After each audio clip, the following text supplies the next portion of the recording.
My daughter ignored me for 7 years. But when she saw my new $200,000 Mercedes on Facebook, she finally called me. "Dad," she said, "I need you at my house for dinner tomorrow. Bring $500,000 with you." Well, I went to dinner, but I came with a surprise of my own. By the end of the night, she was screaming. Before I continue this story, let me know where you are watching from in the comments below. Hit like and subscribe if you have ever had to stand up to family members who underestimated your worth and treated you like nothing more than an open wallet. My name is Richard Caldwell. I am 70 years old, and I spent my entire life working as a structural engineer and a commercial contractor in Chicago, Illinois. For decades, my life was defined by blueprints, steel beams, and concrete foundations. I know how to build things that last, and more importantly, I know how to spot a crack in a foundation before the whole building collapses. Unfortunately, the deepest cracks I ever had to deal with were not in the high-rises I constructed downtown, but right inside my own family. To understand the sheer audacity of what I am about to tell you, you need to understand the absolute silence I lived in for the past 7 years. 7 long years. 2,555 days. That is exactly how long it had been since my daughter Victoria last spoke to me. She cut me out of her life when she was 35, and she did it for one simple reason. I finally told her no. Victoria and her husband Preston were always chasing a lifestyle they could not afford. Preston is an investment broker, the kind of man who wears suits that cost more than his monthly mortgage payment, but always seems to be struggling to keep the lights on. They lived for the illusion of wealth. 7 years ago, Victoria came to me demanding that I clear out $80,000 in credit card debt they had racked up on luxury vacations and designer clothes. When I looked her in the eye and refused telling her it was time she and Preston took responsibility for their own choices, she walked out of my house and slammed the door. I never heard from her again. Not on my birthday. Not on Father's Day. Not a single text message to see if I was healthy, sick, or even still breathing. I am a pragmatic man. I did not chase after her. I did not beg for her attention. I simply accepted her absence, focused on my contracting firm, and eventually retired comfortably. I live quietly now, enjoying the fruits of a lifetime of hard work. Last Tuesday, I decided to treat myself. I had always been practical with my money, driving reliable, unassuming trucks for my construction business. But at 70, I figured it was time to enjoy the view from the driver's seat. I walked into a dealership and bought a brand new Mercedes Maybach S-Class. Black on black, pristine and fully loaded. I wrote a check for $200,000 and drove it off the lot. When I got home, I felt a rare moment of pride. I took a picture of the car parked in my driveway, the afternoon sun reflecting off the polished hood, and for the first time in months, I posted something on my Facebook page. I did not write a boastful caption. I just posted the photo to share a quiet milestone with a few old friends and former colleagues. Exactly 3 hours and 14 minutes later, my cell phone rang. I was sitting in my leather recliner reading an architecture magazine when the screen lit up. I stared at the caller ID, feeling a strange, cold stillness settle in my chest. It was Victoria. The silence of 7 years was ringing right there in the palm of my hand. A lesser man might have felt a surge of hope.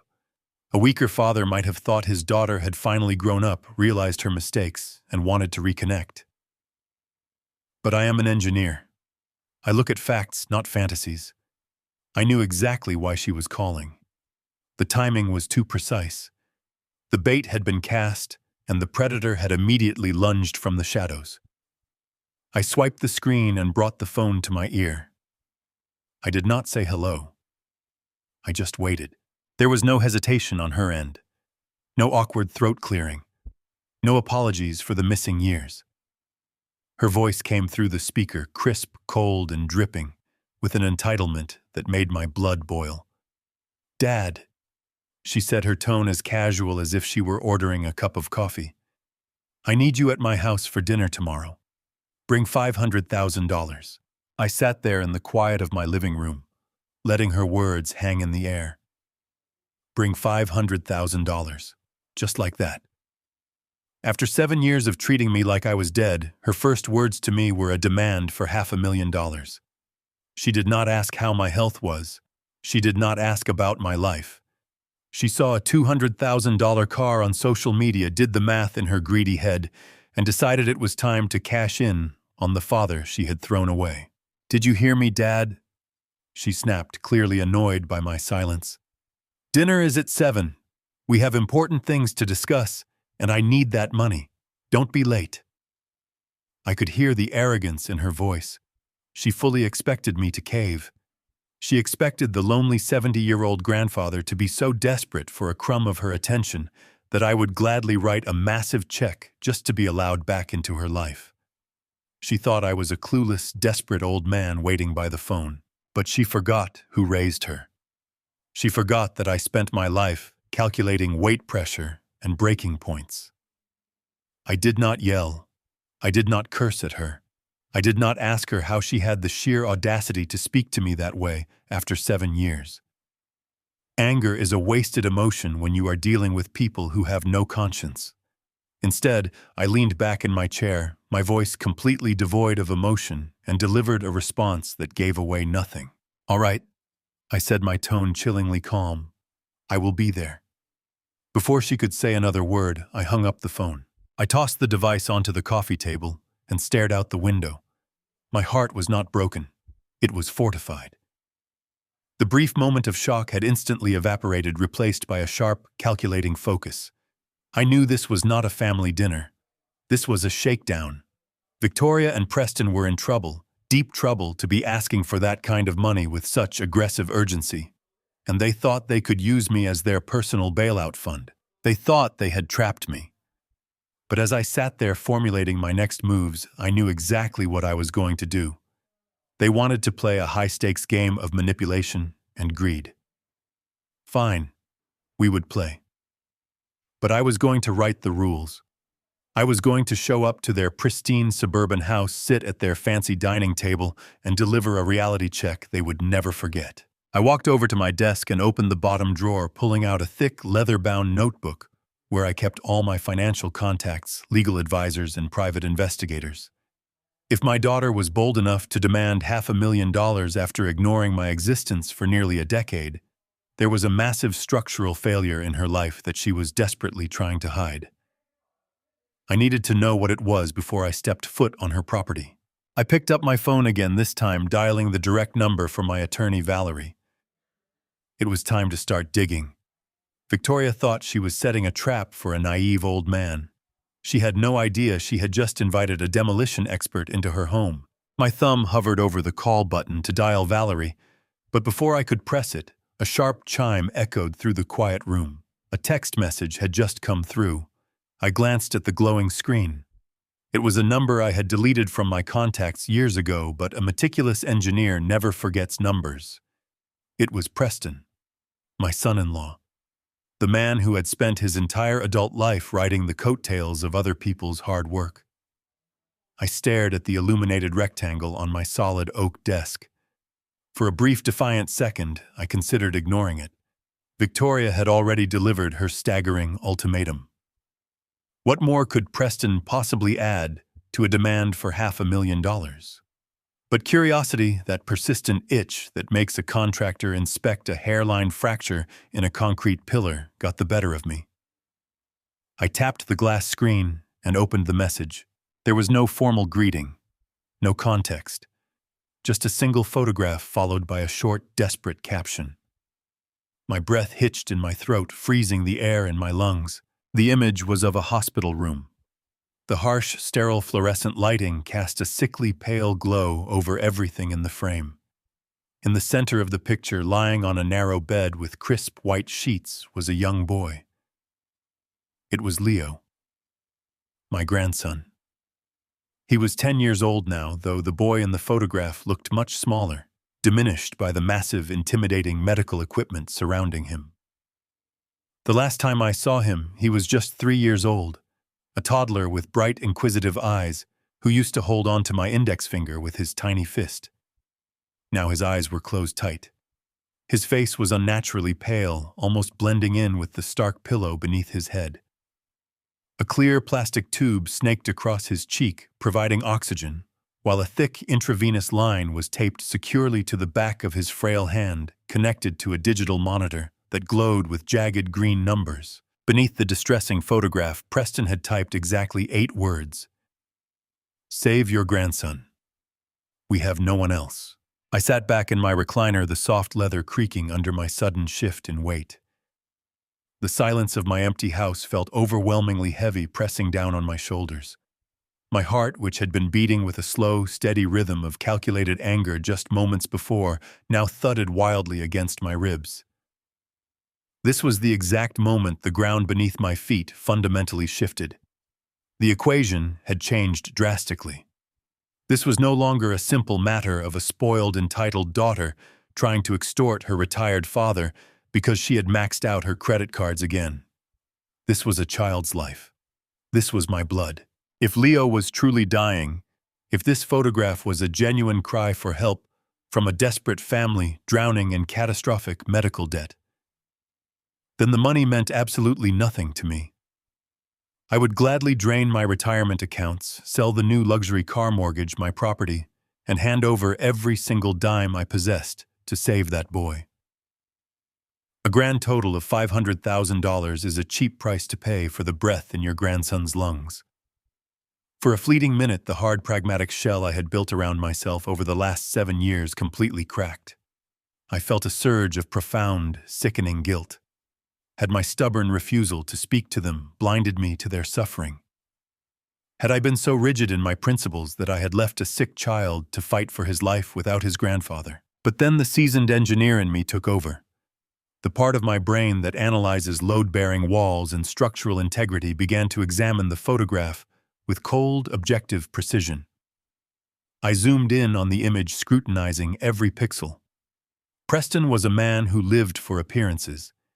He was a flashy broker who sold illusions. If he and Victoria were truly bankrupt, if they were truly desperate, why had Victoria demanded exactly $500,000 with such aggressive entitlement? Why had she not led with her son's severe illness when she called? A mother terrified for her child's life does not start a conversation by angrily ordering her estranged father to bring cash to dinner. She leads with the tears. She begs. She pleads for mercy. She does not bark orders like a mob boss collecting a weekly tribute. And then there was the caption, "Save your grandson. We have no one else." It was perfectly crafted. It was designed to pierce through my armor, bypass my logic, and strike directly at my protective instincts. It was a psychological masterclass in emotional blackmail. It felt too calculated, too polished, to be the frantic text of a grieving father. I did not call Preston back. Calling him would show panic. It would show that his emotional strike had hit its intended target, handing him the upper hand before I even walked through his front door. Instead, I carefully placed my reading glasses on the bridge of my nose and typed out a brief, measured reply. "I received the photo. I will be at your house tomorrow evening as Victoria requested. We will discuss the funds then." I hit send. It was a commitment to arrive, but a refusal to panic. It gave them the illusion that their bait was working flawlessly while keeping my true intentions entirely concealed. They needed to believe I was a vulnerable, frightened old man coming to rescue them. As soon as the delivery receipt for the text appeared on my screen, I exited the message thread and dialed Valerie's number. She answered on the second ring. Valerie is sharp, relentless, and fiercely loyal. She had handled all my legal affairs and corporate contracts for over 20 years. "Richard," her crisp voice echoed through the speaker. "It is late. What do you need?" "Valerie, I need you to run a comprehensive background check on Preston," I said, my voice completely devoid of the emotion that was churning in my gut. "I need you to pull everything. Financial records, business filings, civil lawsuits, outstanding debts. I want to know exactly what he has been doing for the last 7 years." "Did he contact you?" she asked, immediately catching the gravity in my tone. "Victoria called. She demanded $500,000. Then Preston sent me a photo of my grandson in a hospital bed, claiming he is fighting for his life. They want me to bring the money to a family dinner tomorrow night. I heard the furious clacking of a keyboard on Valerie's end. Richard, this sounds highly irregular. A $500,000 demand coupled with an emergency medical situation. Are you going to pay them? I am going to find out the truth, I replied firmly. I know how this world works. Hospitals do not hold children hostage for a $500,000 cash ransom. Something is deeply wrong here, Valerie. I need to know if my grandson is truly sick, or if my son-in-law is using a child as leverage to cover up a financial disaster. Give me 12 hours, Valerie said, her tone shifting into pure professional determination. I will have my investigators tear his life apart. If he owes money, if he has hidden accounts, or if there are liens against him, we will find it.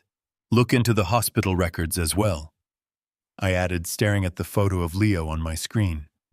I need to know the name of the hospital, the attending physician, the diagnosis, and the billing department's exact demands.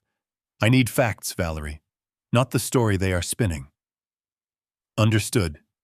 I will have a full dossier ready for you by tomorrow afternoon.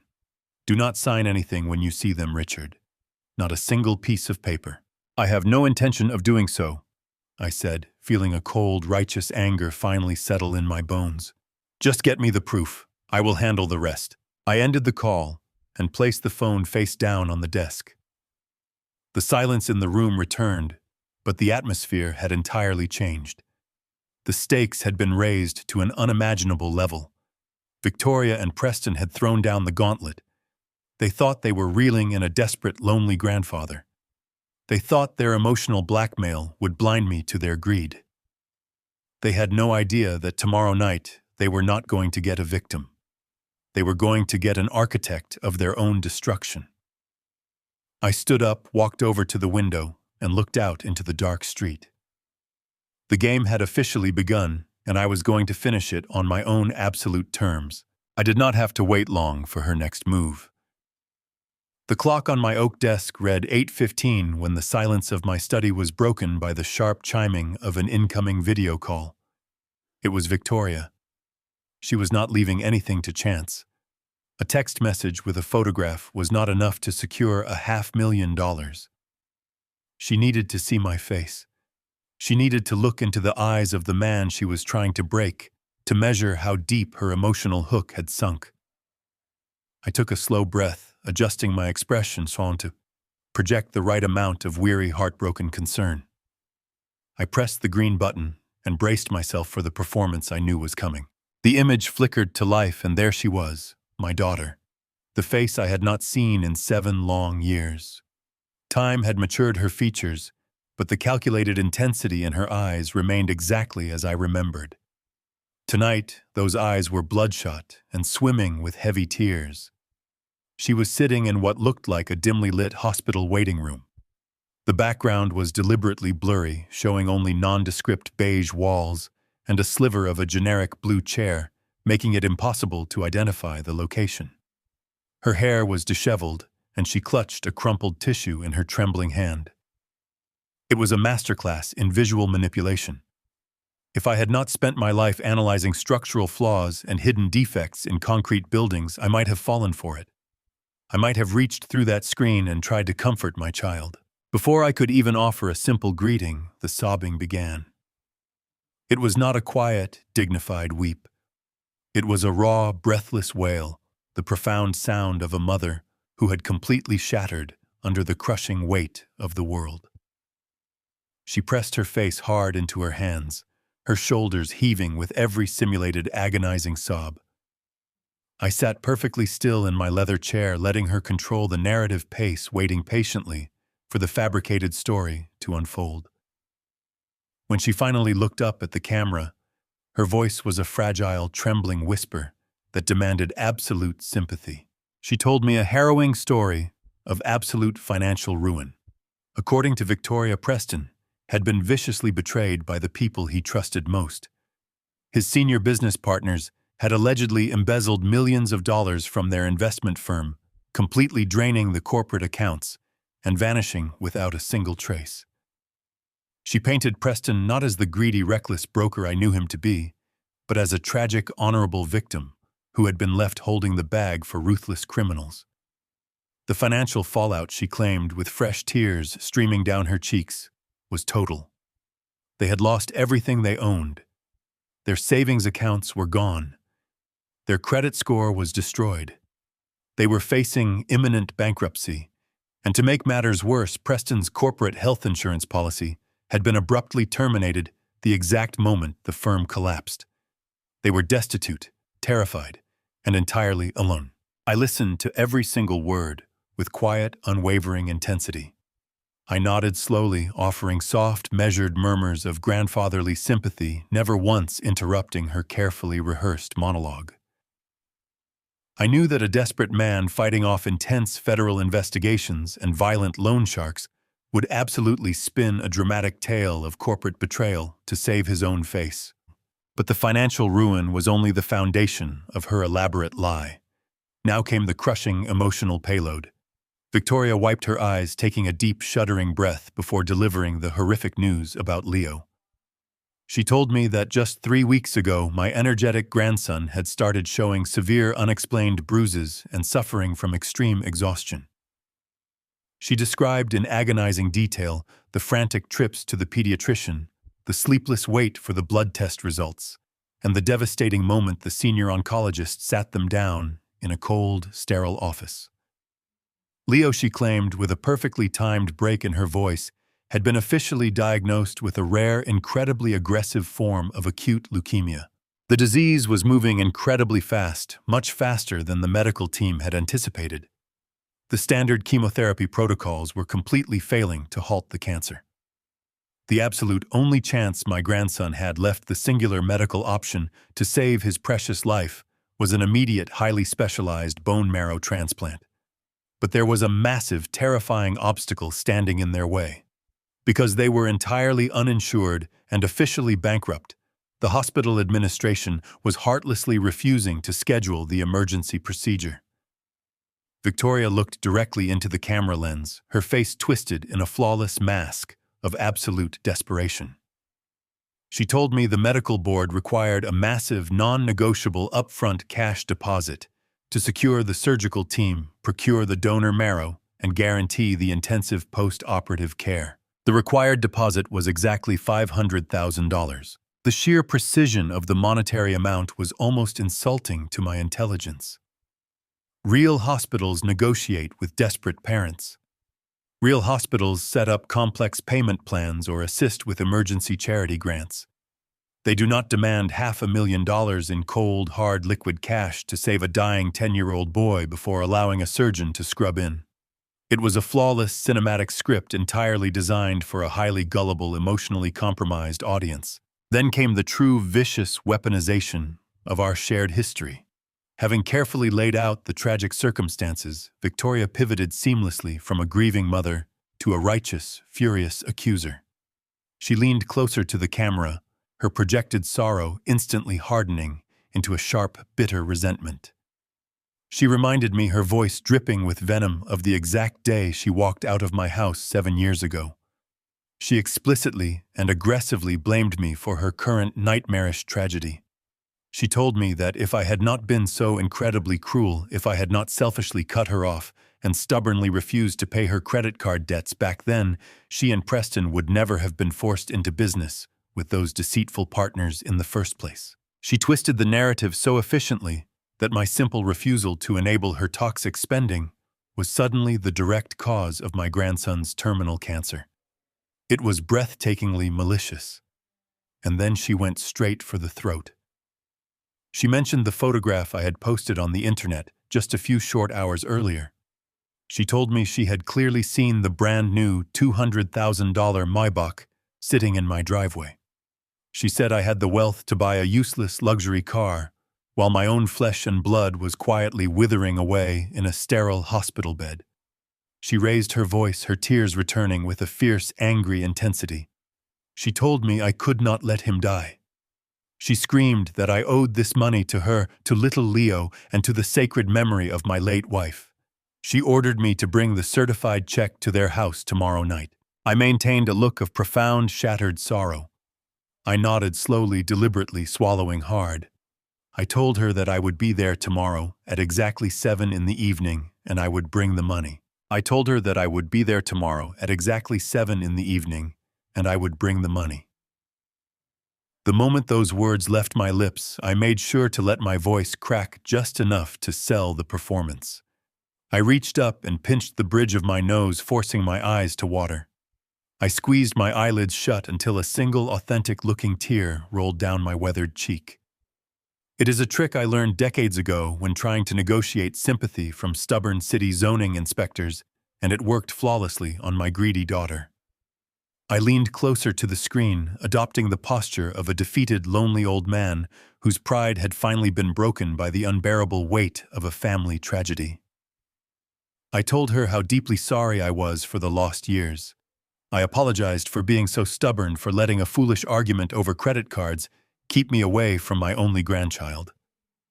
I babbled, intentionally making my sentences run together, painting the picture of a grandfather panicked by the thought of a child dying. I promised her that I would make it right. I assured her that my pride meant absolutely nothing compared to the breath in Leo's lungs. Through the blurry video connection, I could see the subtle shift in Victoria's demeanor. The aggressive, accusing posture melted away, replaced by a momentary flash of absolute triumph. She quickly hid it behind another carefully timed sob, but I saw it. The predator had tasted blood. She told me she knew I would do the right thing. She said Leo needed his grandfather now more than ever, and that this would be our chance to become a real family again. It was a beautiful, toxic lie, and I swallowed it whole for the camera. I told Victoria I would go to my main bank branch the moment their doors opened in the morning. I explained, playing the part of an anxious senior citizen, that I would need to speak directly with my branch manager to authorize such a massive, sudden withdrawal. I promised to liquidate whatever stock portfolios or money market accounts were necessary to ensure the funds were completely unencumbered. I assured her there would be no delays, no excuses, and no hesitation. I would bring a certified cashier's check for exactly $500,000, made out however she needed it, directly to her dining room table. Preston, who had been hovering just out of the camera frame, suddenly leaned into view. He placed a comforting hand on his wife's shoulder, wearing an expression of deep, manufactured relief. He thanked me, his voice thick with fake gratitude, calling me a true lifesaver. He promised that once Leo was admitted for the surgery, we would all sit down and heal the wounds of the past. I nodded along with their sickening theatrical display, my face a portrait of obedient sorrow. We finalized the time for dinner, and Victoria warned me again not to be late.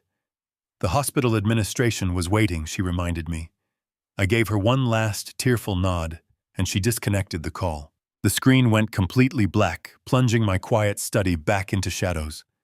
The instant the video feed cut out, my trembling hands went perfectly still.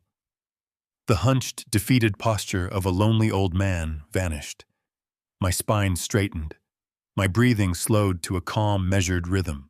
I took a crisp linen handkerchief from my pocket and wiped the solitary fake tear from my cheek. The sorrow was gone completely, replaced by a freezing, calculated focus. The entire conversation had been a grotesque insult to my intelligence. I am a 70-year-old man who spent 40 years running a commercial contracting firm in the United States. I have dealt with union health trusts, massive insurance adjusters, and worker compensation boards. I know exactly how the American healthcare system operates. It is fundamentally broken in many ways, but it does not operate like a hostage negotiation. It is a federal law that no hospital in this country can deny life-saving emergency medical treatment to a pediatric patient based on an inability to pay up front. They certainly do not withhold emergency bone marrow transplants for 10-year-old boys pending a suitcase full of cash. They treat the child, they save the life, and then they unleash the billing department to figure out the insurance or charity care later. The narrative Victoria and Preston had just spun was not merely a lie. It was an incredibly lazy, poorly researched lie designed solely to panic an uneducated Mark. But I was not an uneducated Mark. I was a man who understood leverage, desperation, and the mechanics of a con. If the hospital story was a complete fabrication, then the story about Preston being defrauded by his business partners was undoubtedly a lie as well. Innocent victims of corporate fraud do not urgently extort their estranged relatives for untraceable liquid cash. Only guilty men do that. Preston was not trying to save my grandson. Preston was trying to save himself. He needed $500,000 by tomorrow night, and he needed it from a source that would ask absolutely no questions. He was drowning, and he was perfectly willing to use a healthy 10-year-old boy as the anchor to drag me down with him. The sheer sociopathy of it was breathtaking. I stood up from my desk and walked over to the mahogany bar in the corner of the room. I poured myself 2 fingers of neat bourbon, the amber liquid catching the dim light. I took a slow sip, letting the heat settle in my chest. I had spent the last 7 years thinking I had protected myself from their toxicity by simply maintaining my distance. I had assumed that closing my wallet was enough. Now I realized that closing my wallet had only made them more desperate and vastly more dangerous. I walked over to the closet and pulled out my heavy leather briefcase. It was the same briefcase I used to carry to intense meetings with hostile developers. Tomorrow it would serve a very different purpose. Victoria wanted a broken, wealthy father to arrive at her doorstep with a fortune. She wanted a frail man blinded by guilt and terror. I was going to give her exactly what she asked for right up until the moment I did not. The financial trap they had hastily set was crude, built entirely on the arrogant assumption that my emotions would override my logic. They had severely underestimated the man they were trying to rob. I placed the briefcase on my desk, the brass locks clicking softly in the silent room. Tomorrow I would drive to their affluent suburban neighborhood. I would sit comfortably at their expensive dining table. I would play the part of the desperate Mark perfectly. But before I stepped foot inside their home, I was going to uncover every dirty secret they were hiding. I would let Valerie and her investigators rip the facade off Preston's life. I finished the warm bourbon in my glass and set it down. Victoria had aggressively demanded my presence at her dinner table. I was going to make sure it was a meal she would never forget. The afternoon sun hung low in the pale autumn sky, casting long, sharp shadows across the hardwood floor of my study. I stood beside my desk, staring down at the open jaws of my vintage leather briefcase. It was a heavy, battered piece of luggage scarred by decades of carrying blueprints, structural stress reports, and multi-million-dollar municipal contracts. Today it felt profoundly heavier than it ever had before. I carefully arranged my silver fountain pen, a fresh legal pad, and the leather-bound checkbook that Victoria desperately expected to see.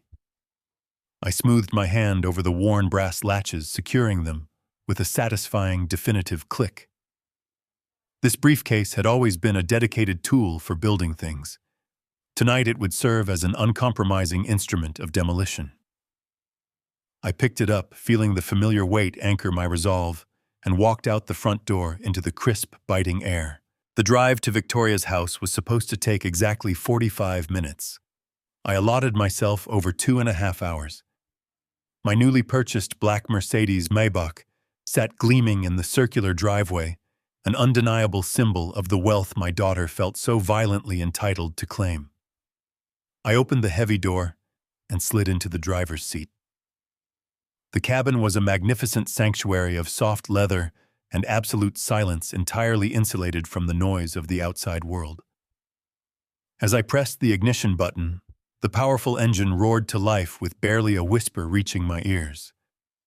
I pulled out of my quiet neighborhood and merged onto the bustling highway, heading toward the affluent northern suburbs. The tires glided effortlessly over the smooth asphalt. It was a perfectly balanced ride, yet my stomach churned with a cold, metallic tension. I gripped the steering wheel tightly, my knuckles turning white against the polished wood trim as the sprawling, imposing skyline of Chicago slowly faded behind me in the rearview mirror. As the highway miles rolled rapidly by, my thoughts inevitably drifted to my late wife, Martha. We had built our entire life from the ground up, pouring every single ounce of our energy into our family and my commercial contracting firm. Martha was the unshakable emotional core of our household. She was perceptive, deeply empathetic, and possessed an uncanny, almost frightening ability to read people's true intentions.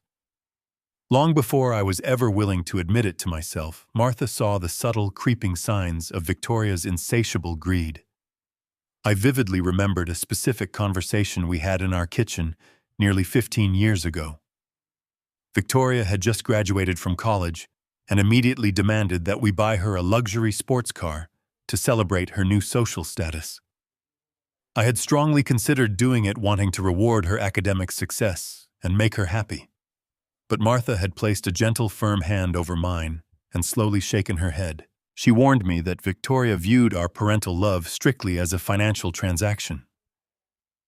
Martha told me that if we continued to unconditionally buy our daughter's affection, we would eventually bankrupt our own souls, trying to satisfy an appetite that had absolutely no limits. I had completely dismissed her concerns back then, writing them off as a protective mother being overly critical.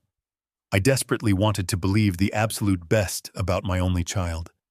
I wanted to believe that Victoria's obsession with designer labels, expensive overseas vacations, and high-status friends was merely a passing phase of youthful arrogance. But Martha knew much better. She recognized the profound lack of genuine empathy in our daughter. She saw exactly how Victoria rudely treated service workers, how she effortlessly discarded loyal friends when they were no longer financially useful, and how she manipulated every single family conversation to center entirely around her own material desires. When Martha passed away a decade ago, I lost my grounding anchor, and without her steadying presence, Victoria's massive sense of entitlement multiplied exponentially, culminating in the horrific credit card debt that finally shattered our relationship 7 long years ago. As I navigated the winding, picturesque suburban roads, the painful truth of Martha's dire warning echoed loudly in the silent cabin of my car. I had spent years stubbornly hoping my daughter would naturally outgrow her profound selfishness. Now I was driving directly toward a meticulously orchestrated trap designed exclusively to exploit my grief and steal my entire life's work. The passing landscape shifted dramatically as I crossed the municipal boundary into Victoria's highly exclusive neighborhood. The modest, practical homes of the working middle class vanished entirely, replaced by sprawling, meticulously manicured estates hidden behind towering oak trees and heavy wrought iron security gates. The residential streets were immaculately paved, perfectly lined with evenly spaced antique gas lamps and lush, incredibly expensive landscaping. It was a secure neighborhood intentionally designed to project a flawless image of absolute, unshakable prosperity to anyone who drove through. It was the exact kind of affluent place where a bankrupt, truly desperate family would absolutely never belong. Victoria and Preston had fought tooth and nail to secure an enormous mortgage here, completely desperate to secure an elite address that proved their worth to their superficial, judgmental social circle. They lived for the constant validation of their wealthy neighbors. I checked the polished digital clock on my luxurious dashboard. It was exactly 4:30 in the afternoon. The dinner was not officially scheduled to begin until 7 o'clock sharp. I had arrived precisely 2.5 hours early, exactly as I had methodically planned. I had absolutely no intention of pulling directly into their wide, sweeping circular driveway and ringing the front doorbell like a compliant, obedient, and thoroughly defeated guest. I needed a significant tactical advantage over them. I needed to carefully observe the battlefield before I officially entered the fray. I wanted to see the unvarnished truth of their daily existence without the performative tears and the desperate, practiced begging. I drove slowly past their massive, sprawling stone house without touching the brakes. I kept my eyes fixed straight ahead, noting the tightly closed wooden blinds and the eerily quiet exterior. The property looked perfectly pristine, showing zero signs of a family currently collapsing under the devastating weight of medical debt and impending ruin. I continued smoothly down the pristine, tree-lined suburban avenue for another 2 full blocks before finally finding a highly discreet, heavily shaded spot near a small, unoccupied neighborhood park. I pulled the heavy luxury car gently up to the stone curb, deliberately shifting the gear into park and quietly turning off the powerful engine. The profound silence returned immediately, thick and absolute, wrapping around me like a heavy blanket. From this hidden vantage point, safely nestled beneath the sweeping branches of an ancient elm tree, I had a completely unobstructed view of the main intersection, leading directly to Victoria's Street. Anyone driving toward their estate would inevitably have to pass my concealed location. I reached over into the passenger seat, quietly unlatched my briefcase, and pulled out a pair of compact binoculars. I was ready to wait in the shadows. I slowly raised the heavy glass lenses to my eyes, entirely determined to uncover the hidden truth. The heavy binoculars felt familiar and solid in my hands. I adjusted the focus wheel with my index finger, bringing the sprawling stone facade of Victoria and Preston's house into sharp, magnificent clarity. The architecture was undeniably impressive, a modern take on a classic French chateau, complete with steep slate roofs and massive arched windows. But I was not looking at the architecture to admire the masonry. I was looking for the subtle, undeniable signs of financial distress that Victoria had sobbed about the night before. When a family is truly facing absolute financial ruin, when bankruptcy is knocking at the door and medical bills are piling up, the exterior of their home is always the very first thing to suffer. Lawns go completely uncut. Minor repairs are consistently ignored. The expensive maintenance contracts are abruptly canceled. But as I scanned the perimeter of their pristine property, I saw absolutely none of that. The grass was a vibrant, immaculate green, cut with geometric precision that only a highly paid professional landscaping crew could achieve. The extensive flower beds were freshly mulched, bursting with late autumn blooms. The towering oak trees had been recently pruned. The driveway itself was spotless, free of a single weed or crack. Maintaining an estate of this magnitude in this specific zip code requires thousands of dollars in pure disposable cash every single month. It was a glaring, immediate contradiction to the narrative of a desperate, destitute mother who could not afford to save her own child. I kept the binoculars steady, scanning the massive front doors, waiting for any sign of life. For nearly 20 minutes, the property remained perfectly still. Then the profound suburban silence was suddenly shattered by the deep, unmistakable growl of a high-performance engine. I shifted my gaze down the avenue. A low, incredibly sleek sports car turned the corner, catching the fading sunlight on its polished silver paint. It did not sputter or limp down the street like the vehicle of a man who had lost his entire life savings. It glided with aggressive, arrogant power. I held my breath as the vehicle signaled and turned smoothly into Victoria's wide, circular driveway. I recognized the distinct aerodynamic curves immediately. It was a brand-new Porsche 911. The sticker price on a machine like that easily pushes well past $150,000. The engine purred smoothly as it idled in front of the grand entrance. I lowered the binoculars for a fraction of a second, feeling a cold, heavy knot tighten in the pit of my stomach. Victoria had specifically told me they had lost absolutely everything. She had cried authentic-looking tears and claimed they were drowning in debt, entirely unable to afford basic health insurance for their dying son. Yet here was a luxury sports car parked directly in front of their multi-million-dollar mansion. The structural integrity of her heartbreaking story was already beginning to fracture and crumble under the heavy weight of absolute reality. I quickly raised the lenses back to my eyes as the driver's side door swung open. Preston stepped out onto the pristine paving stones. I had not seen my son-in-law in 7 years, but time had seemingly treated him exceptionally well. He did not look like a man crushed by the devastating weight of corporate fraud or the imminent death of his only child.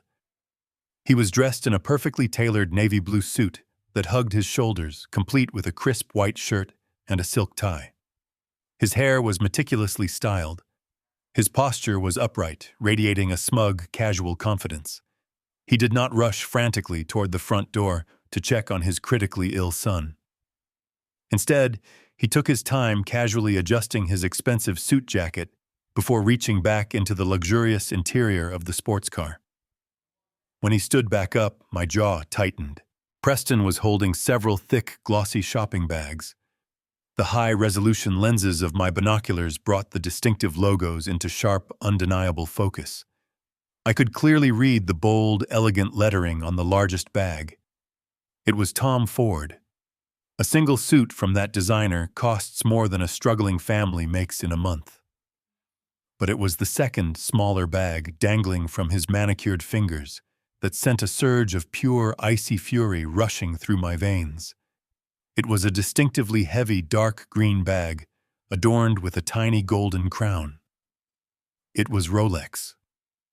I sat perfectly still in the quiet cabin of my Maybach, processing the staggering visual information. My brain, wired to calculate costs and margins, rapidly ran the numbers. Between the brand-new Porsche, the tailored designer clothing, and the luxury timepiece he had presumably just purchased, Preston was casually holding hundreds of thousands of dollars in pure, unadulterated vanity. He was parading this obscene wealth, while his wife demanded $500,000 from me under the sickening guise of a pediatric medical emergency. The absolute audacity of the deception was almost difficult to fully comprehend. Bankrupt men dealing with ruthless, embezzling business partners do not spend their Tuesday afternoons shopping for Swiss watches and Italian silk. Fathers who are watching their 10-year-old son slowly wither away from acute leukemia do not stroll up their driveways with an arrogant swagger and bags full of unnecessary luxuries. If a hospital had truly demanded a massive cash deposit to save Leo's life, a real father would have immediately sold the Porsche. He would have liquidated the designer wardrobe. He would have pawned the watches. He would have torn down his own house brick by brick to fund that surgery. Preston was doing none of those things. He was indulging his massive, fragile ego while Victoria played the role of the grieving mother on camera. I watched intently as Preston walked up the sweeping stone steps to the heavy oak front doors. He punched a code into the digital keypad, balancing the luxury shopping bags effortlessly in one hand. The door clicked open, and he stepped inside, disappearing into the vast, silent house. The heavy wooden door closed behind him, plunging the estate back into its deceptive, peaceful stillness. I slowly lowered the binoculars, resting them gently on my lap. The cold, metallic tension in my stomach had completely vanished. It was instantly replaced by a deep, terrifying calm. The kind of absolute calm a demolition expert feels right before pressing the final detonator switch. Victoria had woven a complex emotional tapestry designed specifically to blind me with overwhelming guilt and paternal terror. She had assumed that my grief over the lost years would make me entirely eager to write a massive check without asking a single logical question. She thought I was nothing more than a wealthy, gullible target.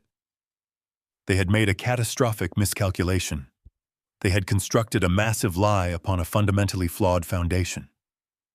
Every single luxury bag Preston carried, every blade of perfectly cut grass, and every rev of that expensive sports car engine was a glaring, undeniable crack in their story. They wanted me to believe they were desperate victims. I needed to see Leo right now. I opened the heavy door of my car and stepped out into the crisp evening air.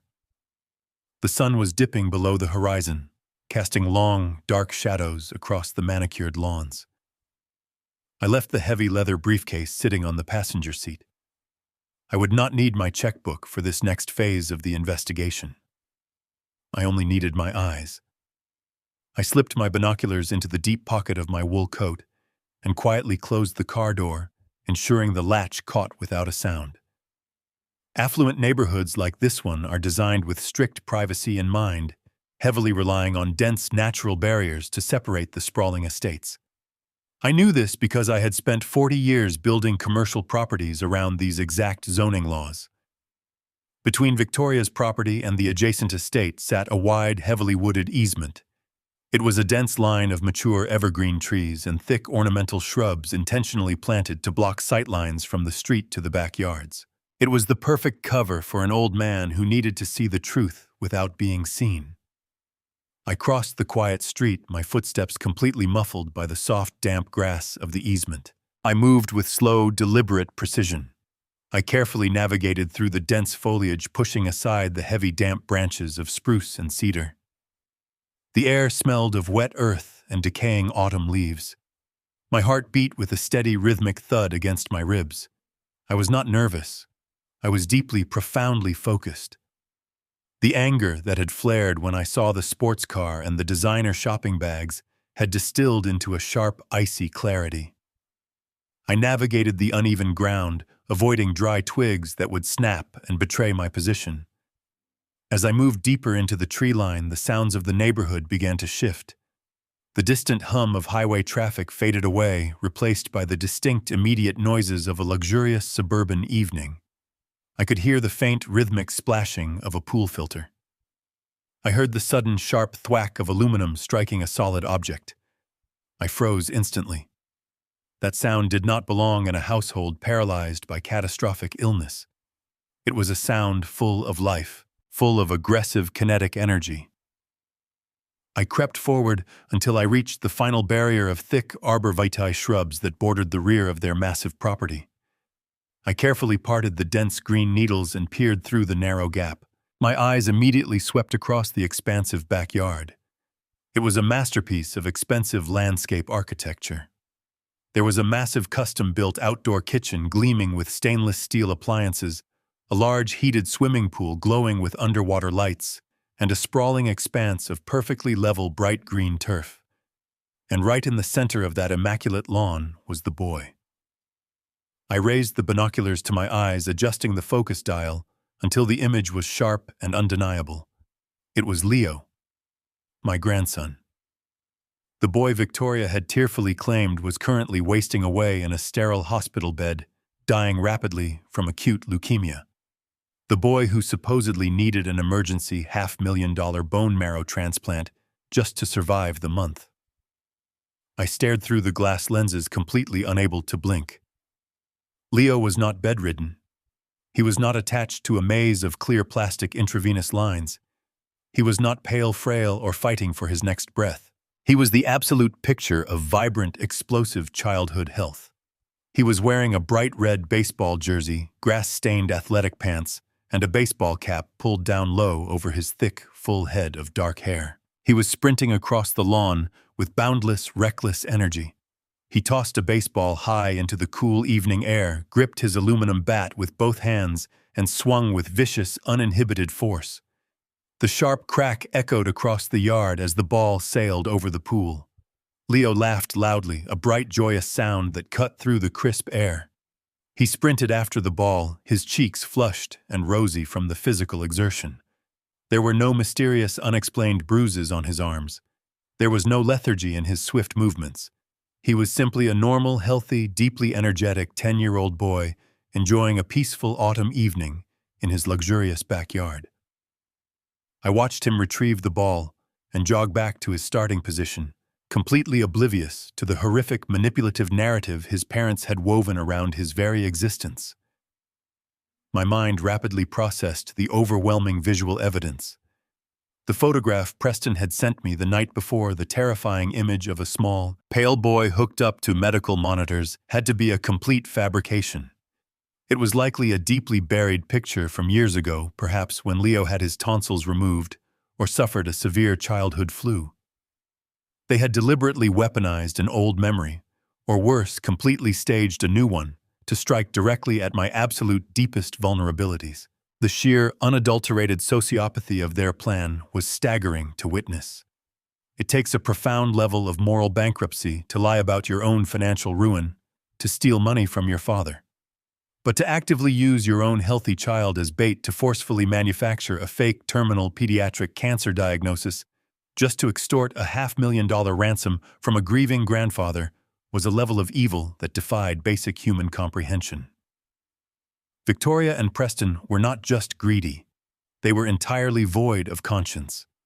They had looked me in the eye through a video screen sheet, fabricated tears, and demanded I liquidate my entire life savings to cure a disease that did not even exist.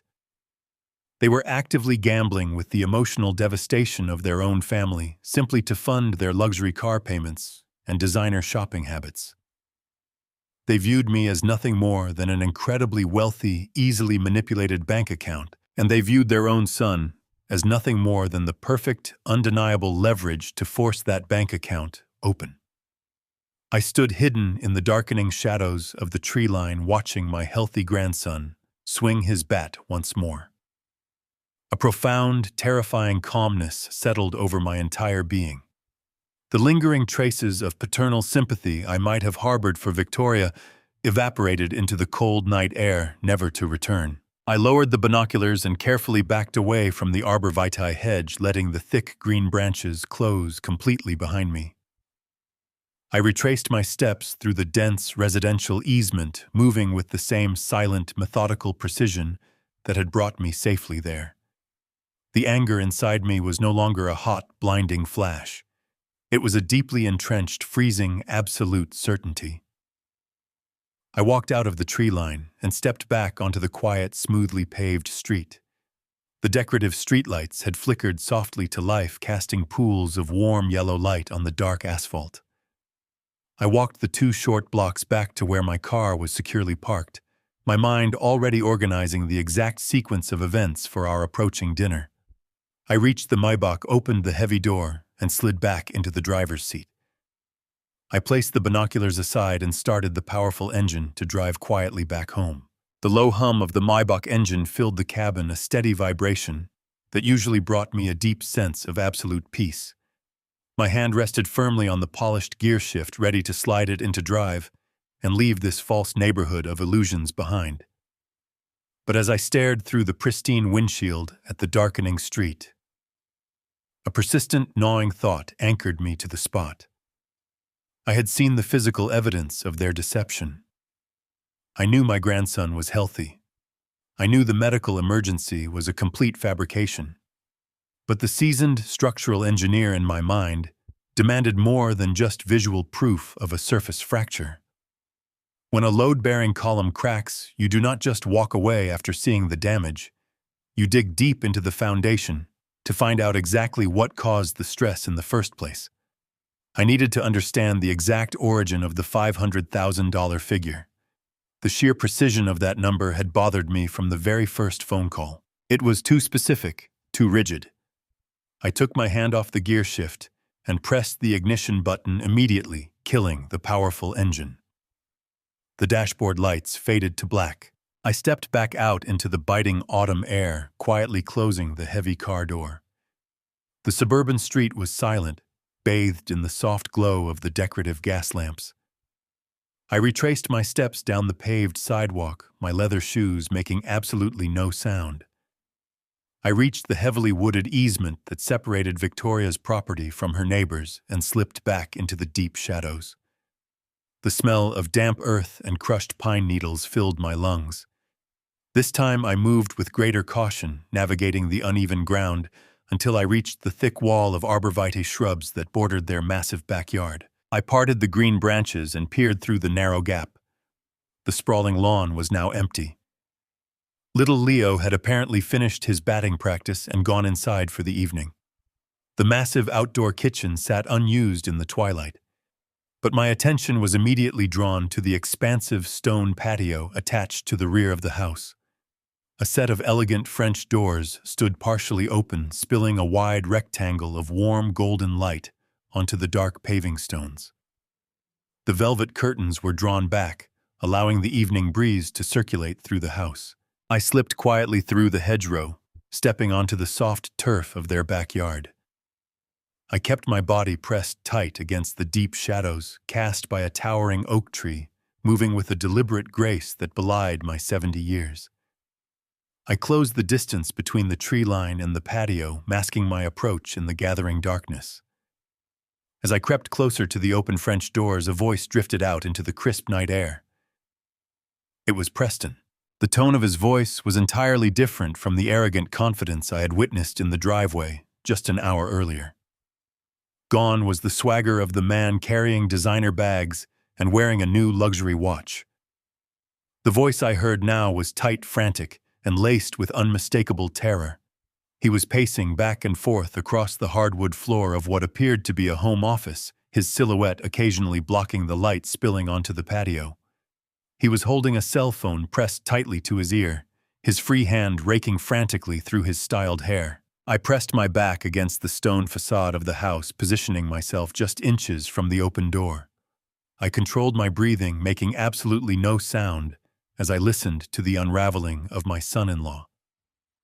"I told you you will get your money tomorrow," Preston hissed into the phone, his voice trembling with a frantic, desperate energy.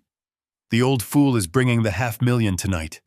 Just keep your guys away from my house." The words hit me like a physical blow to the chest. The old fool. That was how they referred to the man they were actively extorting. I stood perfectly still in the shadows, letting the cold reality wash over me. Preston was not a victim of corporate embezzlement. He was not a desperate father trying to save a dying child. He was a reckless man who had gambled his way into a life-threatening debt. He was in deep with violent loan sharks, people who did not care about designer suits or luxury cars. They only cared about their money, and they clearly possessed the means to extract it by force. Preston stopped pacing and leaned heavily against a tall mahogany bookshelf, his breathing ragged and uneven. "I swear to you the cash will be in your hands by midnight," he pleaded into the receiver, his voice dropping to a pathetic, whimpering whisper. He agreed to the hospital story. He bought the whole thing. He is bringing a certified cashier's check to dinner tomorrow evening. I just need you to give me 24 more hours. Do not come near my wife. Do not come near my son.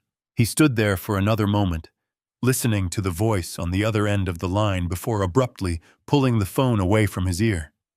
He let out a long, shuddering sigh, resting his forehead against the cool wood of the bookshelf. The unadulterated cowardice of the man was sickening to witness.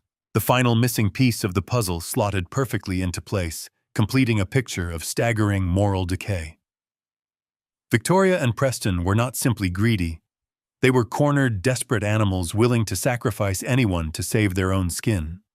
They had intentionally manufactured a horrific terminal cancer diagnosis for their perfectly healthy 10-year-old boy solely to manipulate my grief and extract the exact sum required to pay off dangerous criminals.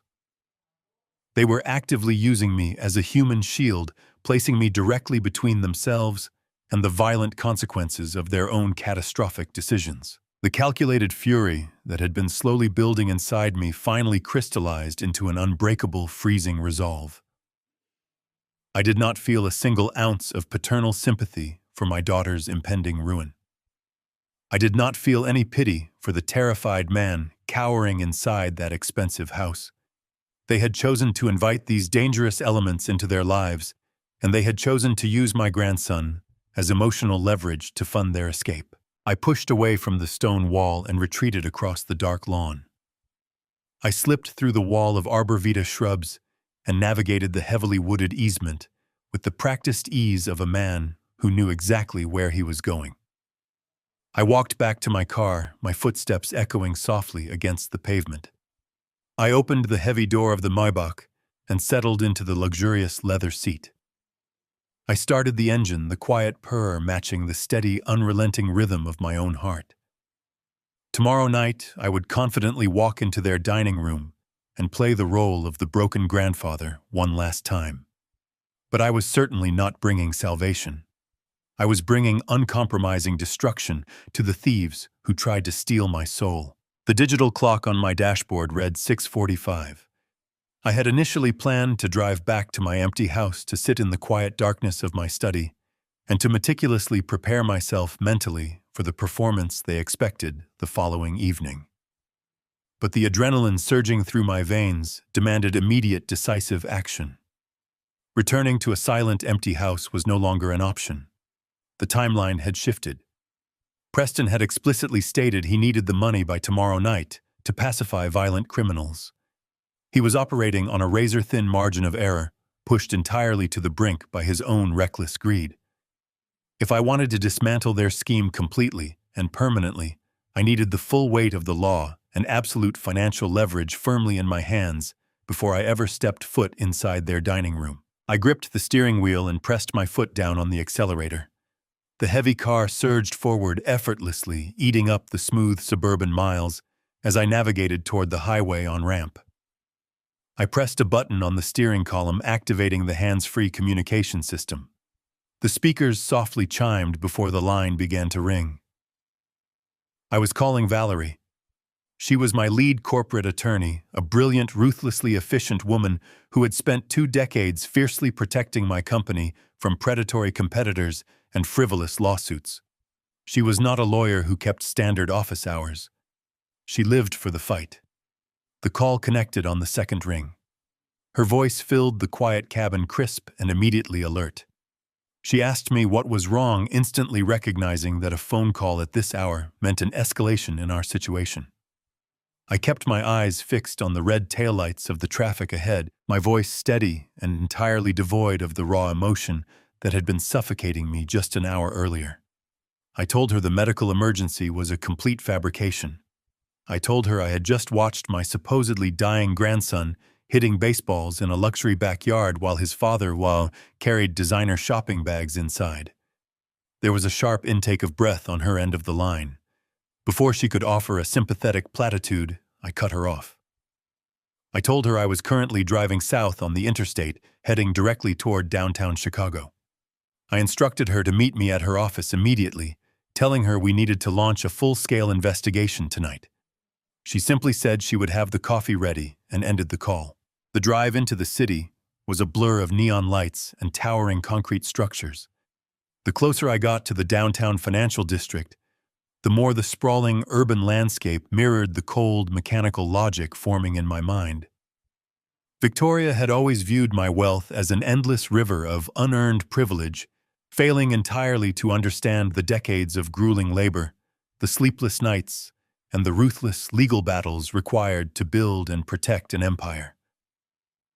Tonight, I was going to use those exact corporate tactics against my own flesh and blood. I pulled into the underground parking garage of Valerie's high-rise building.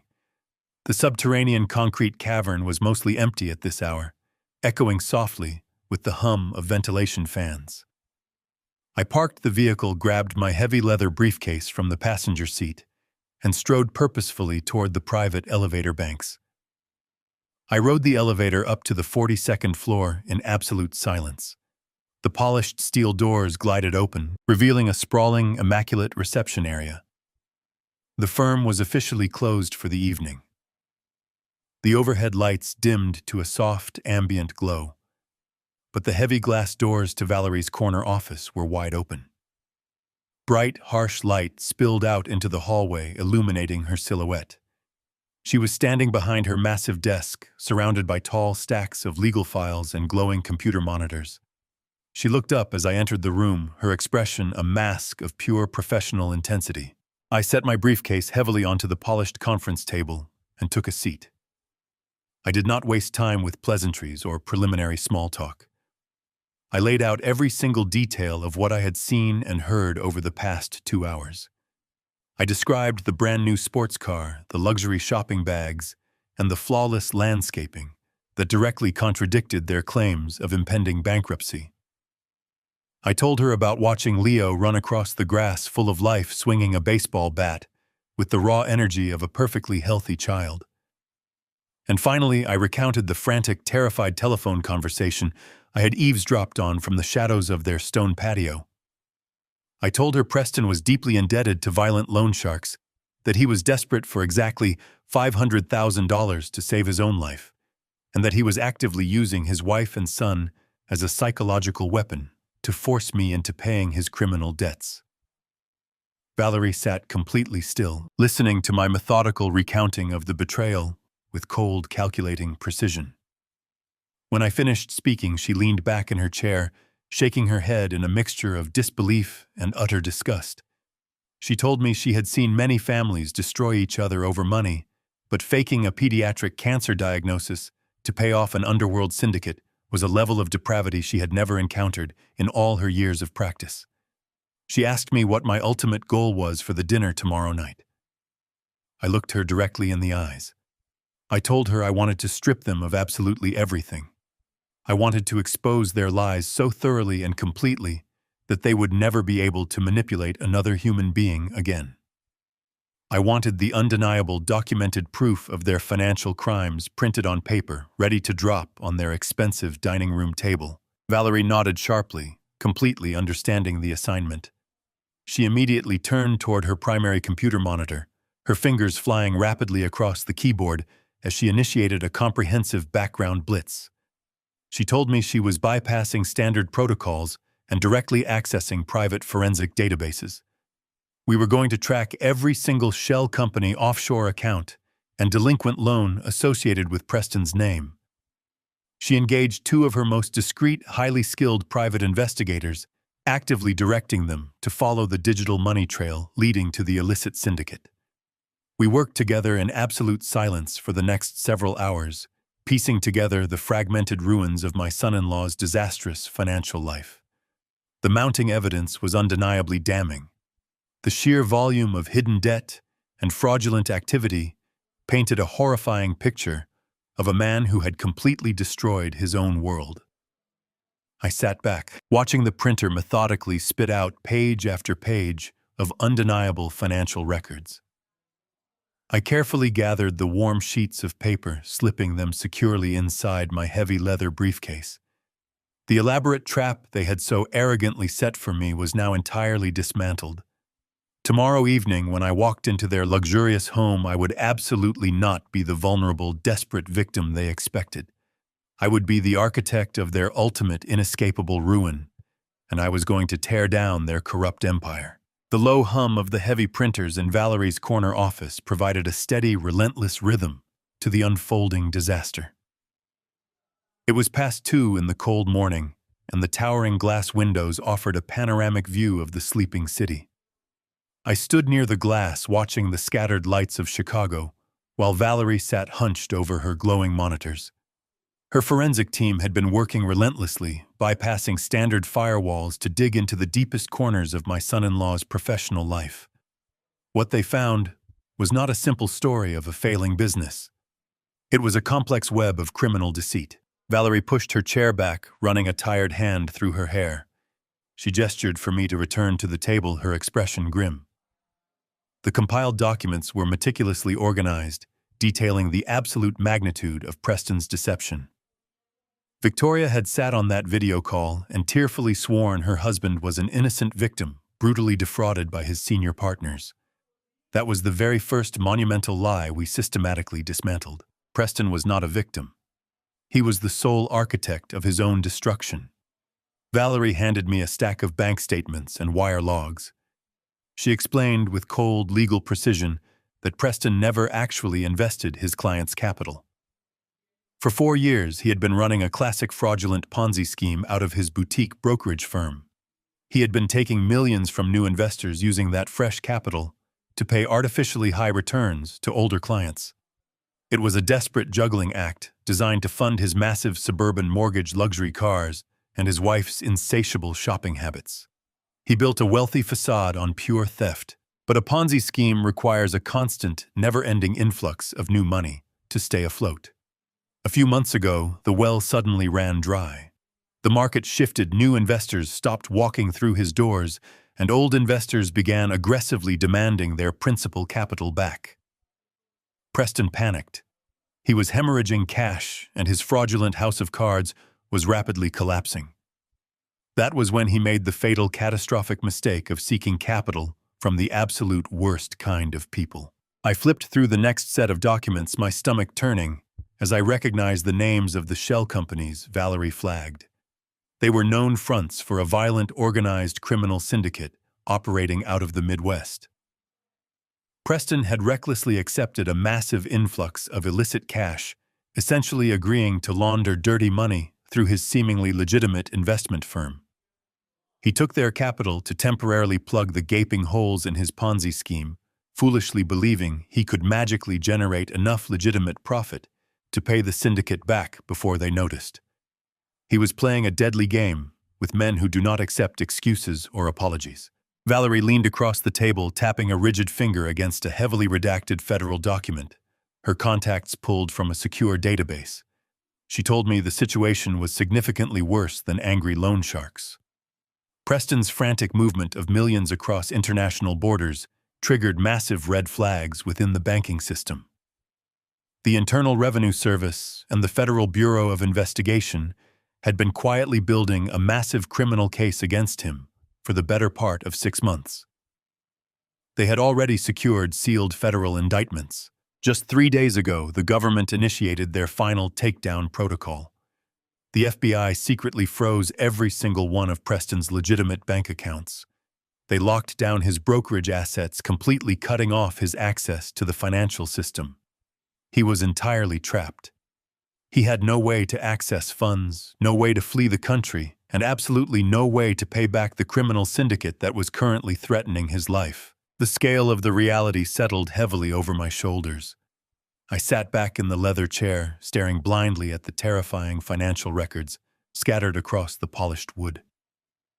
Preston was a dead man walking. He faced decades in federal prison for securities fraud, wire fraud, and money laundering. Before federal agents could even place him in handcuffs, the syndicate was going to violently extract their missing capital. That was the frantic, terrified telephone conversation I eavesdropped on in the shadows of their patio. He was begging for his life, desperately trying to buy 24 more hours, and I was his designated savior. The exact figure of $500,000 suddenly made perfect, terrifying sense. It had absolutely nothing to do with a pediatric bone marrow transplant. It had nothing to do with saving little Leo from an aggressive form of leukemia. That $500,000 was the precise amount Preston needed in untraceable, clean liquid cash to buy his way out of a violent execution. He desperately needed my hard-earned money to hand directly over to dangerous criminals so they would not harm his family before federal authorities inevitably kicked his front door down. Victoria knew. She had to know. The elaborate hospital ruse, the fake tears, the vicious manipulation of my late wife's memory. It was all a desperately coordinated performance by a husband and wife who were backed entirely into a corner. They had willingly chosen to use their innocent, perfectly healthy 10-year-old son as a psychological weapon. They knew I would never hand over $500,000 to save a corrupt broker from the consequences of his crimes. But they knew I would drain my life savings to save my grandson's life.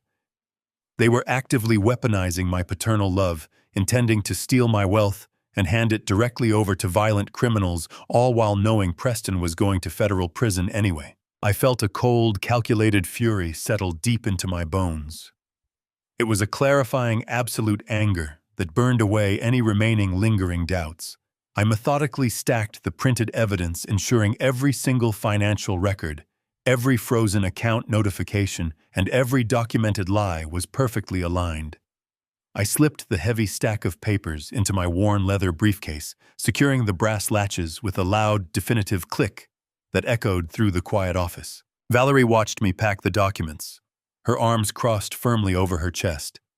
She warned me that walking into that house tomorrow evening was incredibly dangerous. She reminded me that desperate people are highly unpredictable, and Preston was a man with absolutely nothing left to lose. She offered to have a private security detail follow my car to wait outside the estate, just in case things turned violent. I politely declined her offer. I told her I needed to face my daughter alone.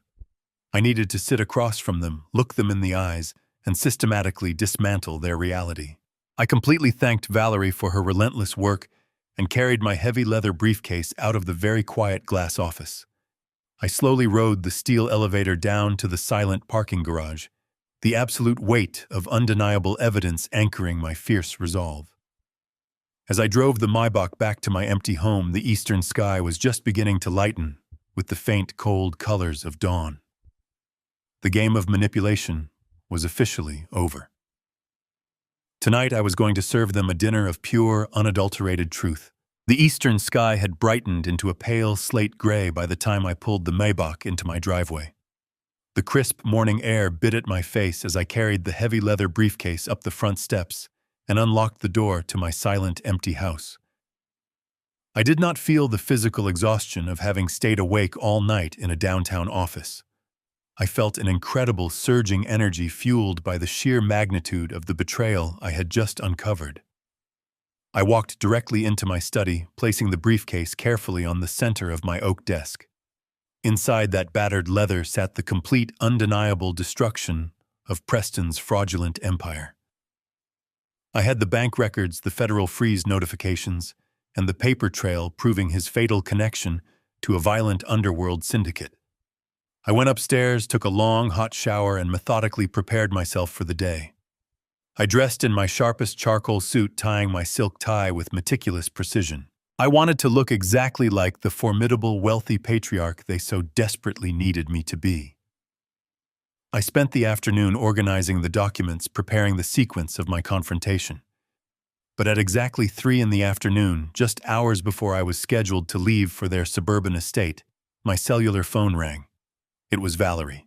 I answered the call immediately, expecting a final update on the federal indictments, or perhaps a confirmed timeline of Preston's impending arrest. But the tone of Valerie's voice instantly signaled that the situation had escalated far beyond financial fraud. She sounded breathless, agitated, and possessed by a cold, righteous fury that I had rarely heard from her in 20 years of legal practice. She told me to sit down. I remained standing, gripping the edge of my desk, and demanded she tell me what her team had found. Valerie explained that while her financial investigators were busy dismantling the Ponzi scheme, she had personally tasked a private investigator to look into the medical aspect of Victoria's fabricated story. She wanted to know why Victoria had specifically mentioned signing emergency hospital deposit documents during our dinner. If Leo was perfectly healthy and the hospital demand was a complete lie, why would they risk handing me forged medical paperwork? The answer, Valerie revealed, was entirely buried in a series of highly suspicious encrypted emails between Victoria and a disgraced private physician operating out of a shady clinic on the south side of the city. Valerie had managed to secure the medical registry data through a highly placed contact, cross-referencing it with a fresh, massive wire transfer from Victoria's private secret checking account. My daughter had paid this corrupt doctor an exorbitant sum of money to deliberately bypass all ethical and legal medical protocols. In exchange for the illicit cash, the physician had drafted a completely fraudulent, officially backdated psychiatric evaluation of my mental health. According to these completely fabricated medical records, I had been suffering from a severe rapid onset of advanced dementia. The falsified report claimed I was experiencing terrifying hallucinations, violent mood swings, and a complete catastrophic loss of basic cognitive function. It explicitly stated that I was entirely incapable of managing my own physical safety, let alone a commercial contracting firm and a massive investment portfolio. I listened to Valerie detail the horrific diagnosis, feeling a sudden, physical wave of nausea wash over me. My own daughter had systematically paid a stranger to legally declare me insane, but the falsified psychiatric evaluation was merely the foundation of the trap they had meticulously set for me tonight. Valerie took a sharp, jagged breath before dropping the final devastating piece of the puzzle into place. She told me that the papers Victoria intended to slide across the dining room table this evening were not hospital admission forms, nor were they financial transfer authorizations for a bone marrow transplant.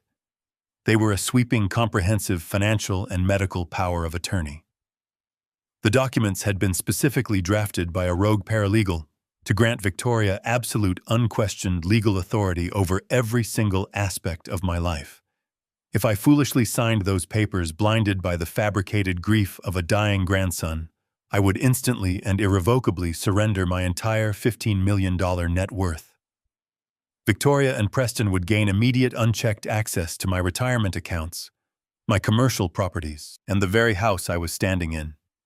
They needed my clean, unencumbered millions to pay off the violent loan sharks and flee the country before the federal agents arrived. The sheer absolute cruelty of their plan did not stop at financial theft.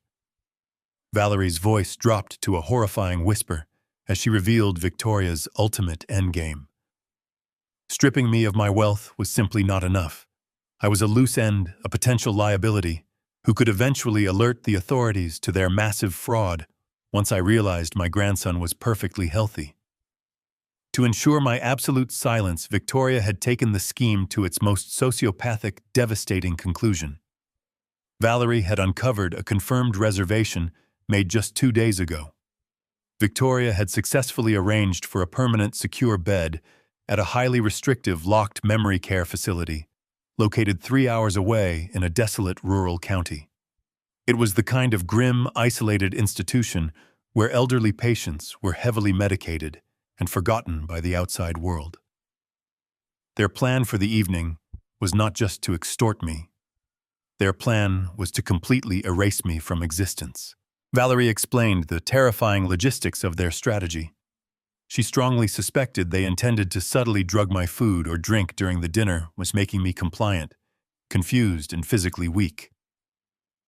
Once I was disoriented, they would force my trembling hand to sign the sweeping power of attorney documents. By tomorrow morning, I would wake up locked securely inside a psychiatric ward, stripped of my fundamental human rights, my vast fortune, and my personal dignity. Nobody would question the sudden institutionalization of an old man whose own daughter possessed legal medical authority and a signed physician's diagnosis of severe dementia. It was the absolute perfect, foolproof crime entirely constructed on a sickening foundation of weaponized family trust. I stood in the profound silence of my study, the telephone pressed tightly against my ear. The magnitude of the betrayal was so vast, so incredibly dark, that it almost defied belief. My daughter did not merely want to rob me. She wanted to lock me in a cage until I died. I sincerely thanked Valerie for her truly extraordinary diligence, assuring her I fully understood the immense danger before me. I ended the call and placed the small cellular phone gently on the polished oak surface of my desk. A strange, absolute, and total calm washed completely over my entire body. I slowly picked up my incredibly heavy leather briefcase, walked out to the waiting Maybach, and began the long, quiet drive to their house, fully prepared to permanently destroy them and completely dismantle the toxic, fraudulent lives they had so arrogantly built from nothing. This was no longer just about protecting my wealth or securing my own personal freedom from their desperate criminal actions. It was about pure, absolute, and uncompromising survival. I sat in the driver's seat of my Maybach, the engine idling softly in the cool morning air. I had not yet shifted into drive. The terrifying realization of their absolute depravity required me to secure every possible legal and federal perimeter before facing them. I reached over to the dashboard console and pressed the button for my secure communication line. Valerie answered immediately, anticipating my call. I told her that merely confronting Victoria and Preston was no longer sufficient. We needed to guarantee that they would never see the outside of a federal penitentiary. Furthermore, I needed absolute assurance that my perfectly healthy grandson would be permanently protected from their toxic grasp. Valerie had already anticipated the federal angle of our counterattack. She informed me she had established a secure line to the special agent in charge of the Financial Crimes Division at the Chicago field office. I instructed her to patch me through immediately. When the stern voice of the federal agent came over the car speakers, I did not hesitate. I formally introduced myself and explained that I held the definitive missing pieces to their stalled investigation into Preston. I provided the specific details of the panicked patio conversation I had intercepted.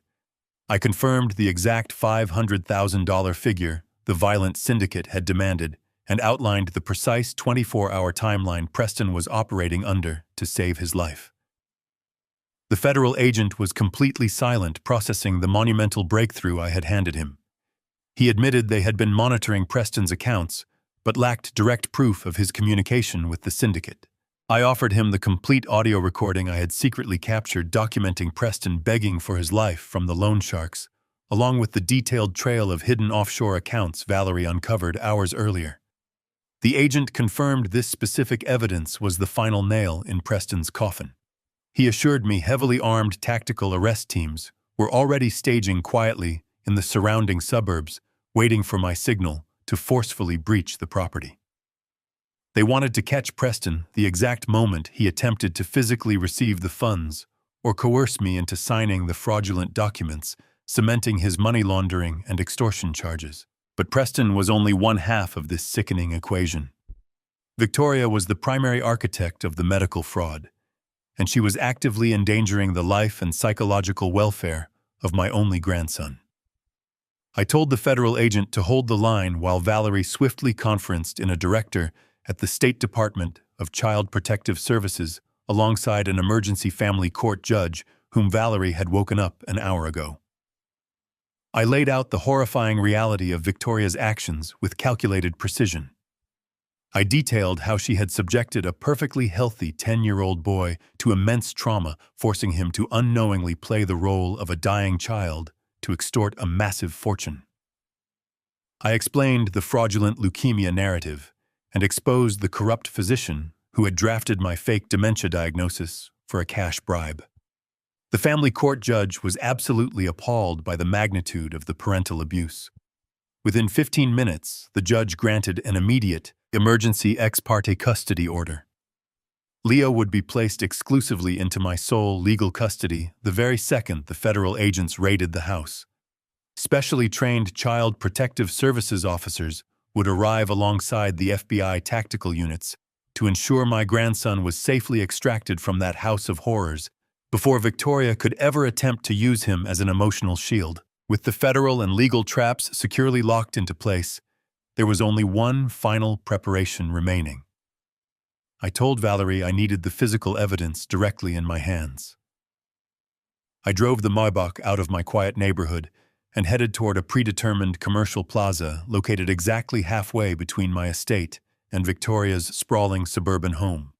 The sky was now a bright, crisp blue, completely masking the dark, devastating storm I was about to unleash upon my own family. I pulled into the vast, empty parking lot and put the car in park. 10 minutes later, a sleek black sedan pulled up directly beside me.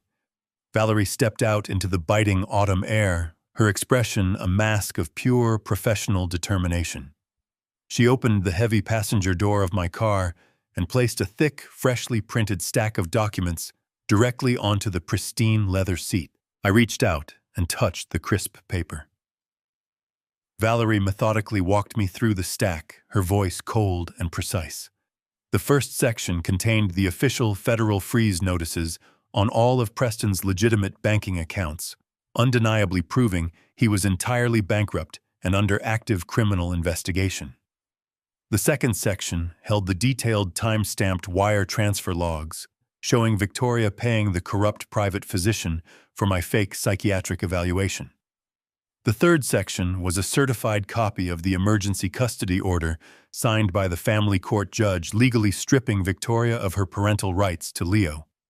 And the final, most devastating document was a copy of the sweeping power of attorney they fully intended to slide across the dining room table tonight. The document was completely annotated by Valerie in bright red ink, highlighting every single fraudulent, illegal clause designed to steal my entire $15 million net worth and lock me away in a heavily medicated psychiatric ward. I picked up my heavy leather briefcase from the floorboard and carefully unlatched the polished brass locks.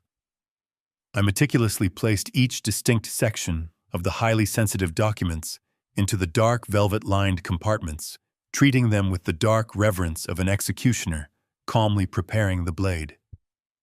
Every single sheet of paper in that briefcase was a lethal, uncompromising weapon specifically designed to permanently sever their lies, their freedom, and their corrupt future. I finally closed the heavy leather flap of the briefcase and snapped the brass locks shut. The sharp metallic sound was definitive, echoing loudly in the quiet cabin of the luxury car. Valerie looked at me, her eyes filled with a deep, respectful understanding of the immense burden I was currently carrying. She told me the federal tactical teams were fully briefed and already holding their hidden positions exactly 2 blocks away from Victoria's estate. They were actively monitoring my vehicle's GPS signal. The very moment I walked out of their front door, or the moment my emergency panic button was pressed, they would aggressively swarm the house. I sincerely thanked Valerie for her extraordinary loyalty and unmatched legal brilliance. She stepped back from the Maybach, nodding once before returning to her own vehicle. I sat alone in the quiet car, resting my hand heavily on the smooth leather of the briefcase. The metaphorical guillotine was now perfectly assembled, the heavy steel blade sharpened to a razor-fine edge. I shifted the car into drive and steered back onto the main avenue, heading toward the affluent suburban neighborhood where my daughter and son-in-law were currently preparing a lavish, deceptive dinner. They were completely unaware that they had invited their own absolute destruction to the table. I was absolutely ready for the final dinner that would end their reign of terror forever. I pulled the Maybach into the wide circular driveway precisely at 7:00 in the evening. The transition from the fading twilight into the harsh glow of their exterior security lighting felt like crossing the boundary into a hostile territory. The house stood before me as a monument to their unchecked greed. Every window on the main floor blazed with warm, inviting light. The meticulously manicured shrubs and the perfectly swept stone walkways mocked the very concept of financial ruin. I parked the vehicle directly behind Preston's gleaming silver sports car. I sat in the quiet cabin for a singular moment, letting the deep rhythm of my breathing steady my heart rate. I reached over to the passenger seat and wrapped my fingers around the thick leather handle of my briefcase. The weight of the federal indictments, the frozen account notices, and the fraudulent psychiatric evaluation felt remarkably heavy in my grip. It was the physical manifestation of absolute justice. I opened the car door and stepped out into the crisp evening air. I walked slowly up the sweeping stone steps, feeling the satisfying crunch of my leather soles against the pristine masonry. I did not feel the anxiety of a father about to confront his child. I felt the cold detachment of a demolition expert walking onto a condemned site. I reached the massive oak front doors and pressed the illuminated doorbell. The deep resonant chime echoed through the cavernous interior of the house. I waited for exactly 15 seconds before the heavy door swung inward. Victoria stood in the grand foyer, and the performance began instantly. She was wearing a simple dark cashmere sweater and tailored slacks deliberately chosen to project a subdued, mournful elegance. The moment her eyes met mine, her face crumpled into a mask of perfectly rehearsed agony. She let out a ragged theatrical sob and threw her arms around my neck. She buried her face into the lapel of my charcoal suit, her shoulders shaking with violent manufactured tremors. The overwhelming scent of her expensive designer perfume filled my lungs, a sharp contrast to the smell of despair she was attempting to project. I stood perfectly rigid in the doorway, my right hand gripping the leather briefcase tightly by my side. I slowly brought my left hand up and patted her back, playing the role of the comforting patriarch. I felt nothing but a profound, chilling disgust.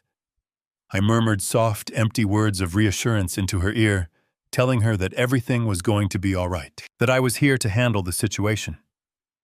The bitter irony of my words was completely lost on her. She finally pulled away, wiping her eyes with a pristine white tissue. She thanked me for coming, her voice trembling with practiced vulnerability. She told me she did not know what they would have done without me. I offered a gentle, sympathetic nod and stepped past her into the opulent foyer. The interior of the house was aggressively lavish. A massive crystal chandelier hung from the vaulted ceiling, casting a brilliant light over the imported marble floors. There were no signs of a family drowning in catastrophic medical debt. There were no packed boxes, no missing furniture, and no deferred maintenance. It was a palace funded by stolen money and sustained by a collapsing Ponzi scheme. Preston emerged from the formal living room, his posture stooped, his face drawn into a tight expression of somber paternal grief. He was no longer wearing the expensive tailored suit from the previous afternoon. He wore dark jeans and a faded button-down shirt, the very picture of a man who had not slept or cared for himself in days. He walked toward me with slow, hesitant steps and extended his hand. I looked at the man who had secretly negotiated my institutionalization and calmly shook his hand. His palm was clammy with cold sweat. He thanked me for being there, his voice thick with a fake, heavy sorrow.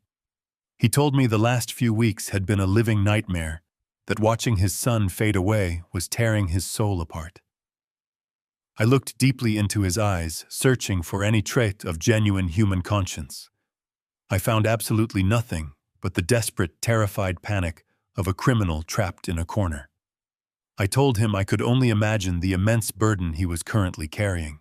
I glanced around the quiet, spacious hallway, purposefully looking for the one person missing from this elaborate stage play. I asked Victoria where my grandson was. I told her I wanted to see Leo immediately, to hold his hand and comfort him before we sat down to discuss the financial logistics of his treatment. Victoria quickly stepped directly into my line of sight, her expression shifting into a mask of protective maternal concern. She gently placed her hand on my forearm and told me that Leo was resting quietly upstairs in his bedroom. She claimed the aggressive leukemia treatments had left him incredibly weak and violently nauseous, and that the doctor had strictly ordered absolute quiet and zero stimulation. She said they had administered a heavy dose of pain medication just an hour ago, and that he was currently in a deep, necessary sleep.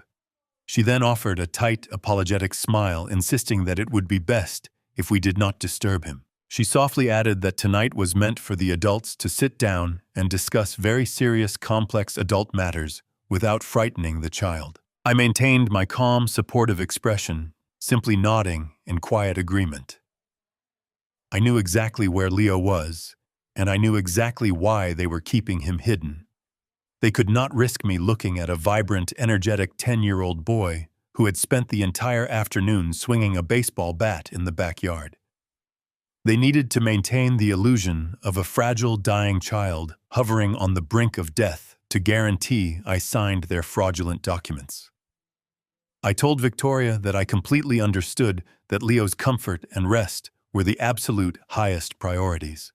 I told them we could proceed to the dining room and handle the necessary paperwork to secure his future. Victoria and Preston guided me down the wide corridor toward the formal dining room. I walked slowly, taking measured, deliberate steps, letting my gaze drift over the expensive artwork and the custom silk draperies lining the walls. As we entered the dining room, I noted the table was set with fine china, heavy crystal goblets, and polished silver cutlery.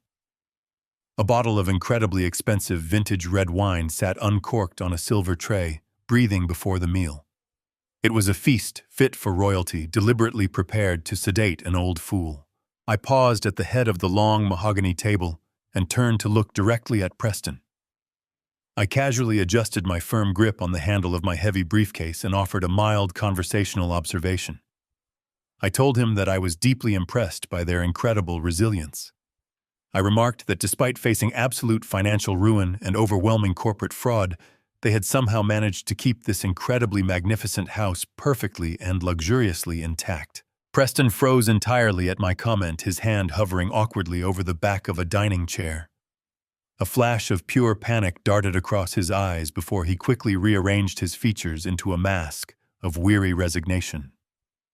He offered a strained, humorless chuckle, quickly explaining that the bank was already foreclosing on the property and they were simply living in it until the final eviction notice arrived.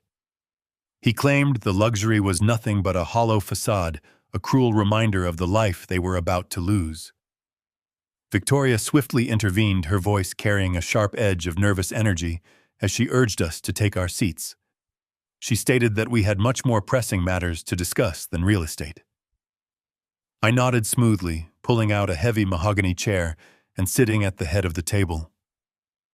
I placed my leather briefcase squarely on the floor, right beside my right foot, keeping it within immediate reach.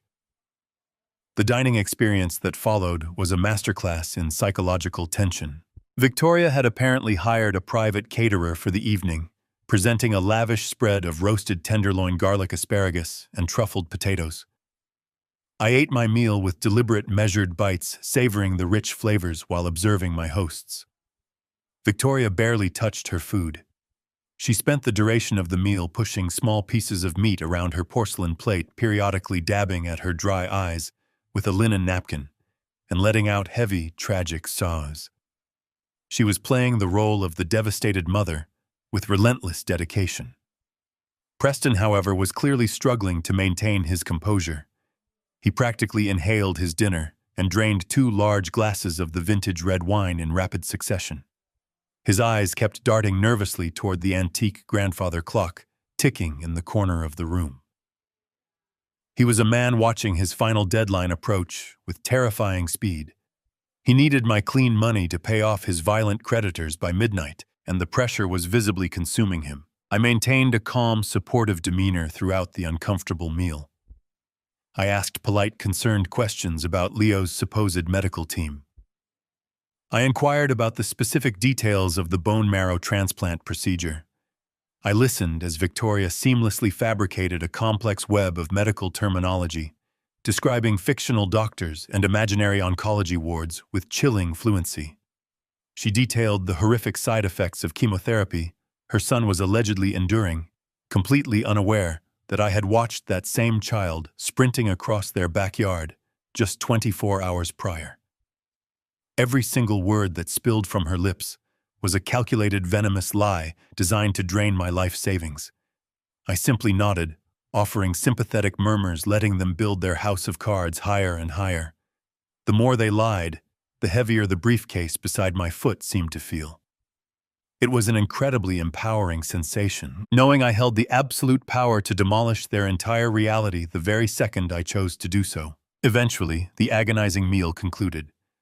Victoria cleared the fine china from the table with a practiced, nervous efficiency, leaving only the crystal water glasses and the flickering light of the silver candelabra.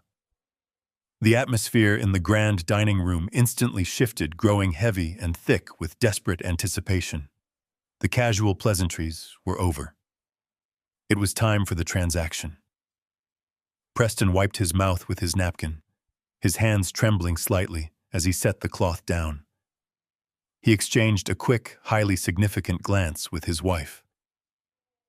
Victoria stood rigidly by the arched doorway leading to the kitchen, her arms crossed tightly over her chest, watching me with predatory focus. Preston reached down beneath his chair and retrieved a sleek black leather folio. He placed it carefully on the polished mahogany table between us. He unzipped the leather casing with a sharp metallic sound that echoed loudly in the quiet room. He pulled out a remarkably thick stack of legal documents, neatly bound by a heavy brass clip.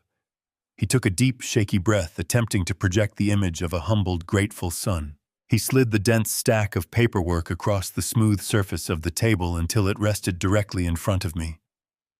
He leaned forward, resting his forearms on the table, his voice dropping to a low, urgent pitch. "Dad, these are the hospital guarantor forms," he said, forcing a look of desperate sincerity into his eyes. "The chief of oncology needs the full deposit tonight to secure the specialized surgical suite and release the donor marrow for Leo's transplant tomorrow morning. The billing department has been incredibly strict. They will not proceed with the life-saving surgery without absolute financial clearance. If you just sign at the bottom of the last page to authorize your backing, I can instantly wire the $500,000 you brought directly to the oncology ward's holding account." He tapped his index finger against the signature line on the final page, his eyes boring into mine. "Please, Richard.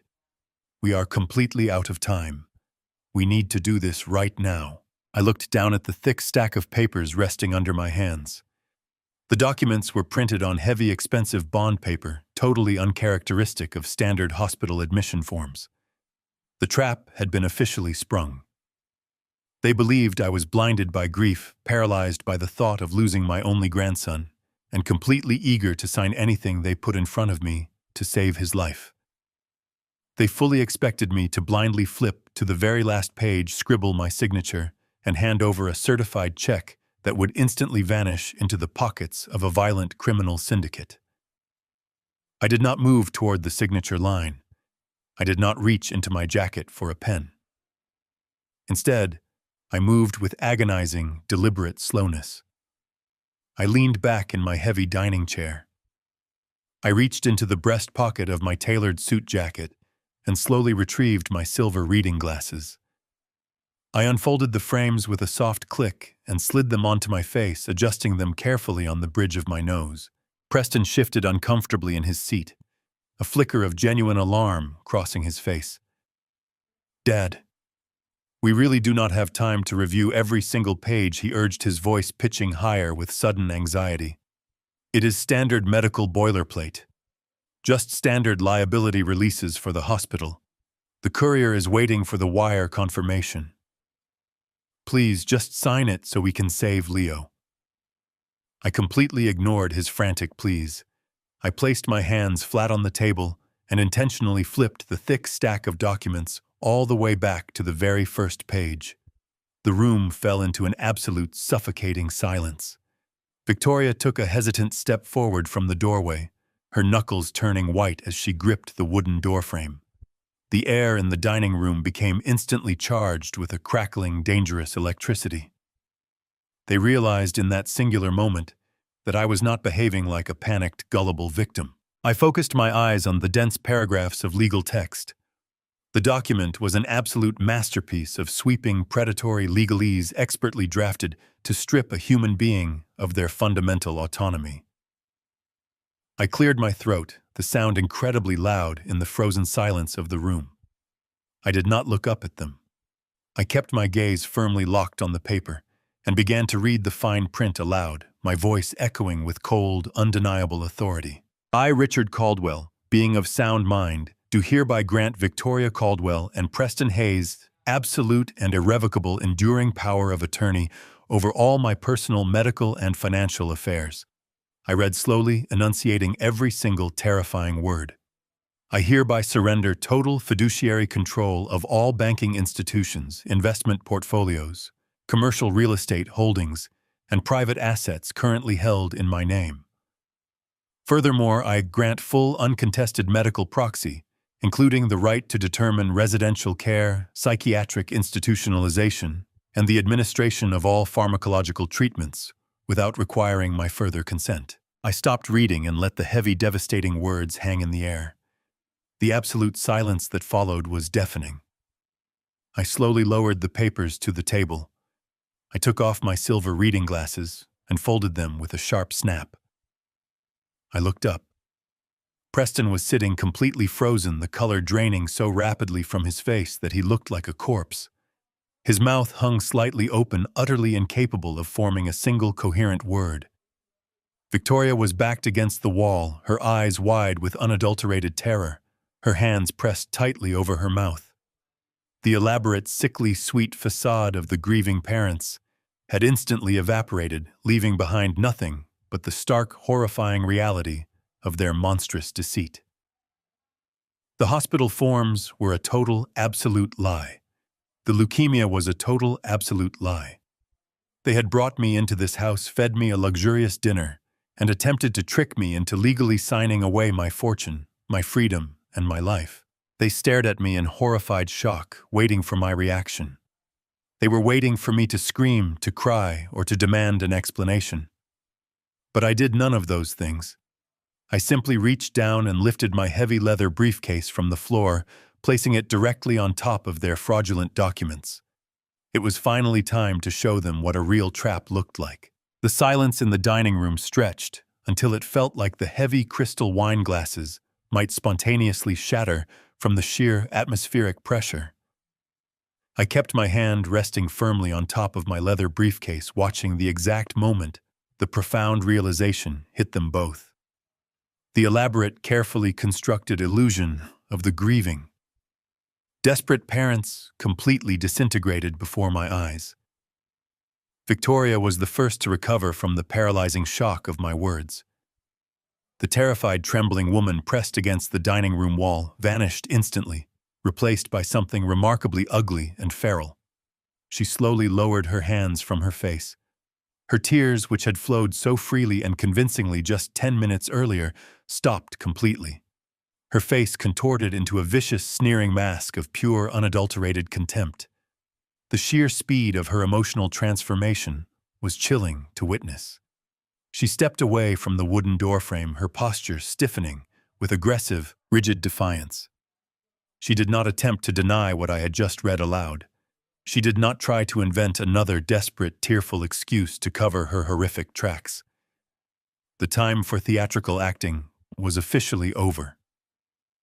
She simply glared at me with an intense, burning hatred that entirely erased decades of familial history.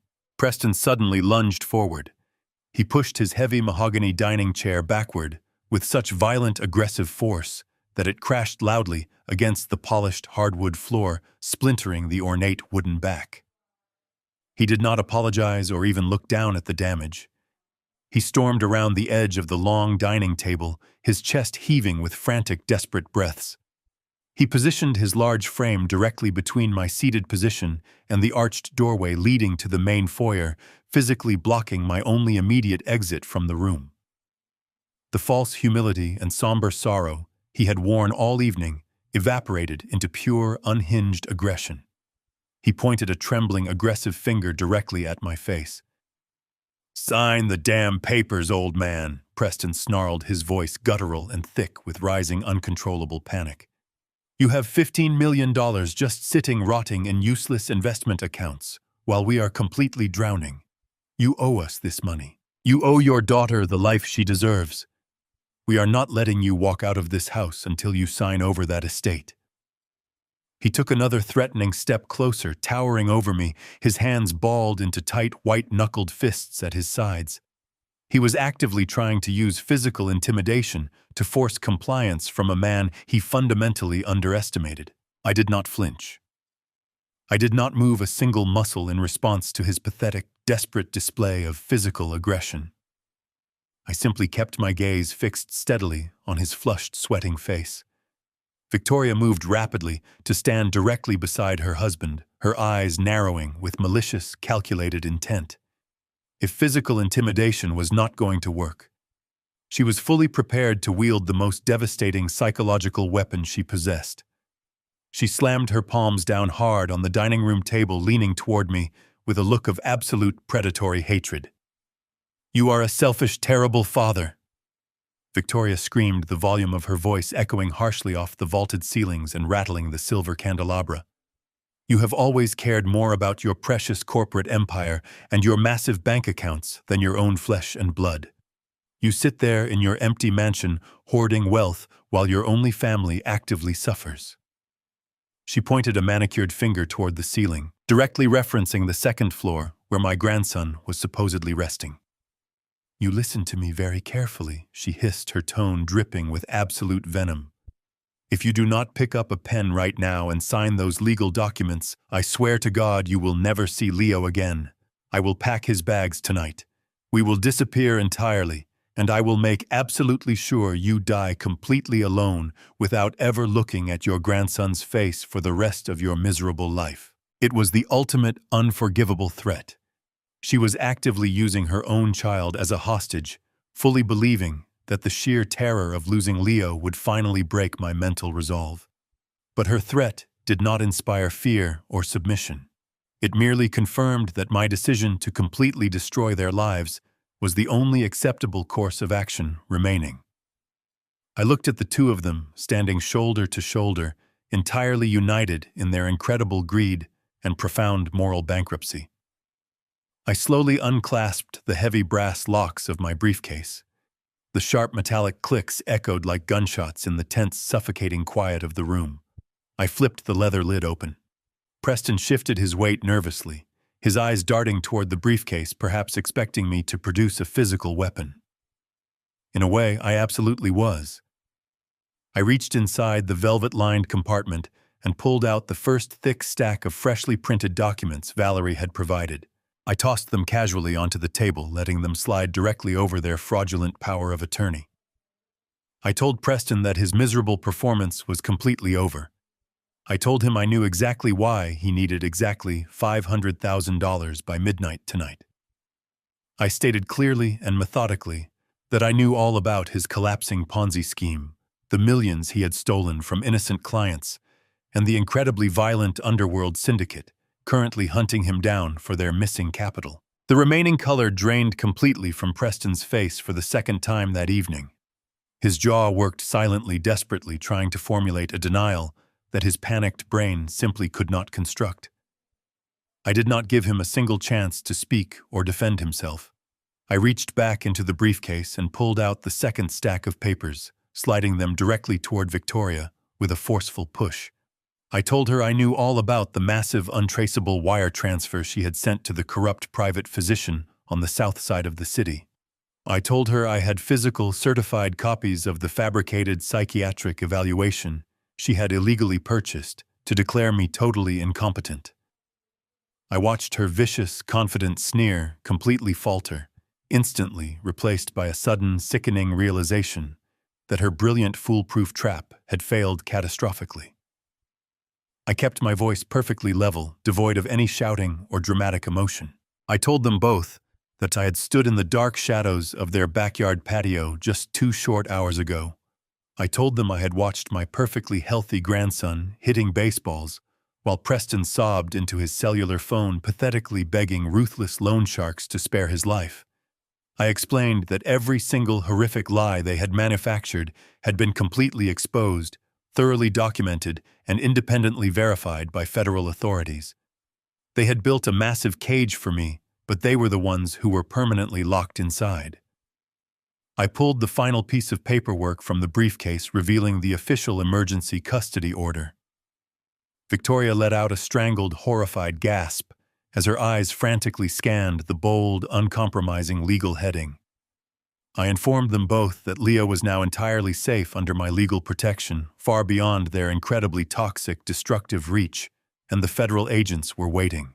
Preston did not immediately comprehend the sheer magnitude of the words I had just spoken. He let out a harsh, desperate laugh, shaking his head as if he could physically reject the reality crashing down around him. He took another menacing step toward me, his large hands still curled into tight, aggressive fists. He thought he could still control the room through brute force. He barked that I was bluffing, that I was a pathetic old man trying to play a high-stakes game I could not possibly understand. I did not flinch. I did not move away from him or show a single ounce of intimidation.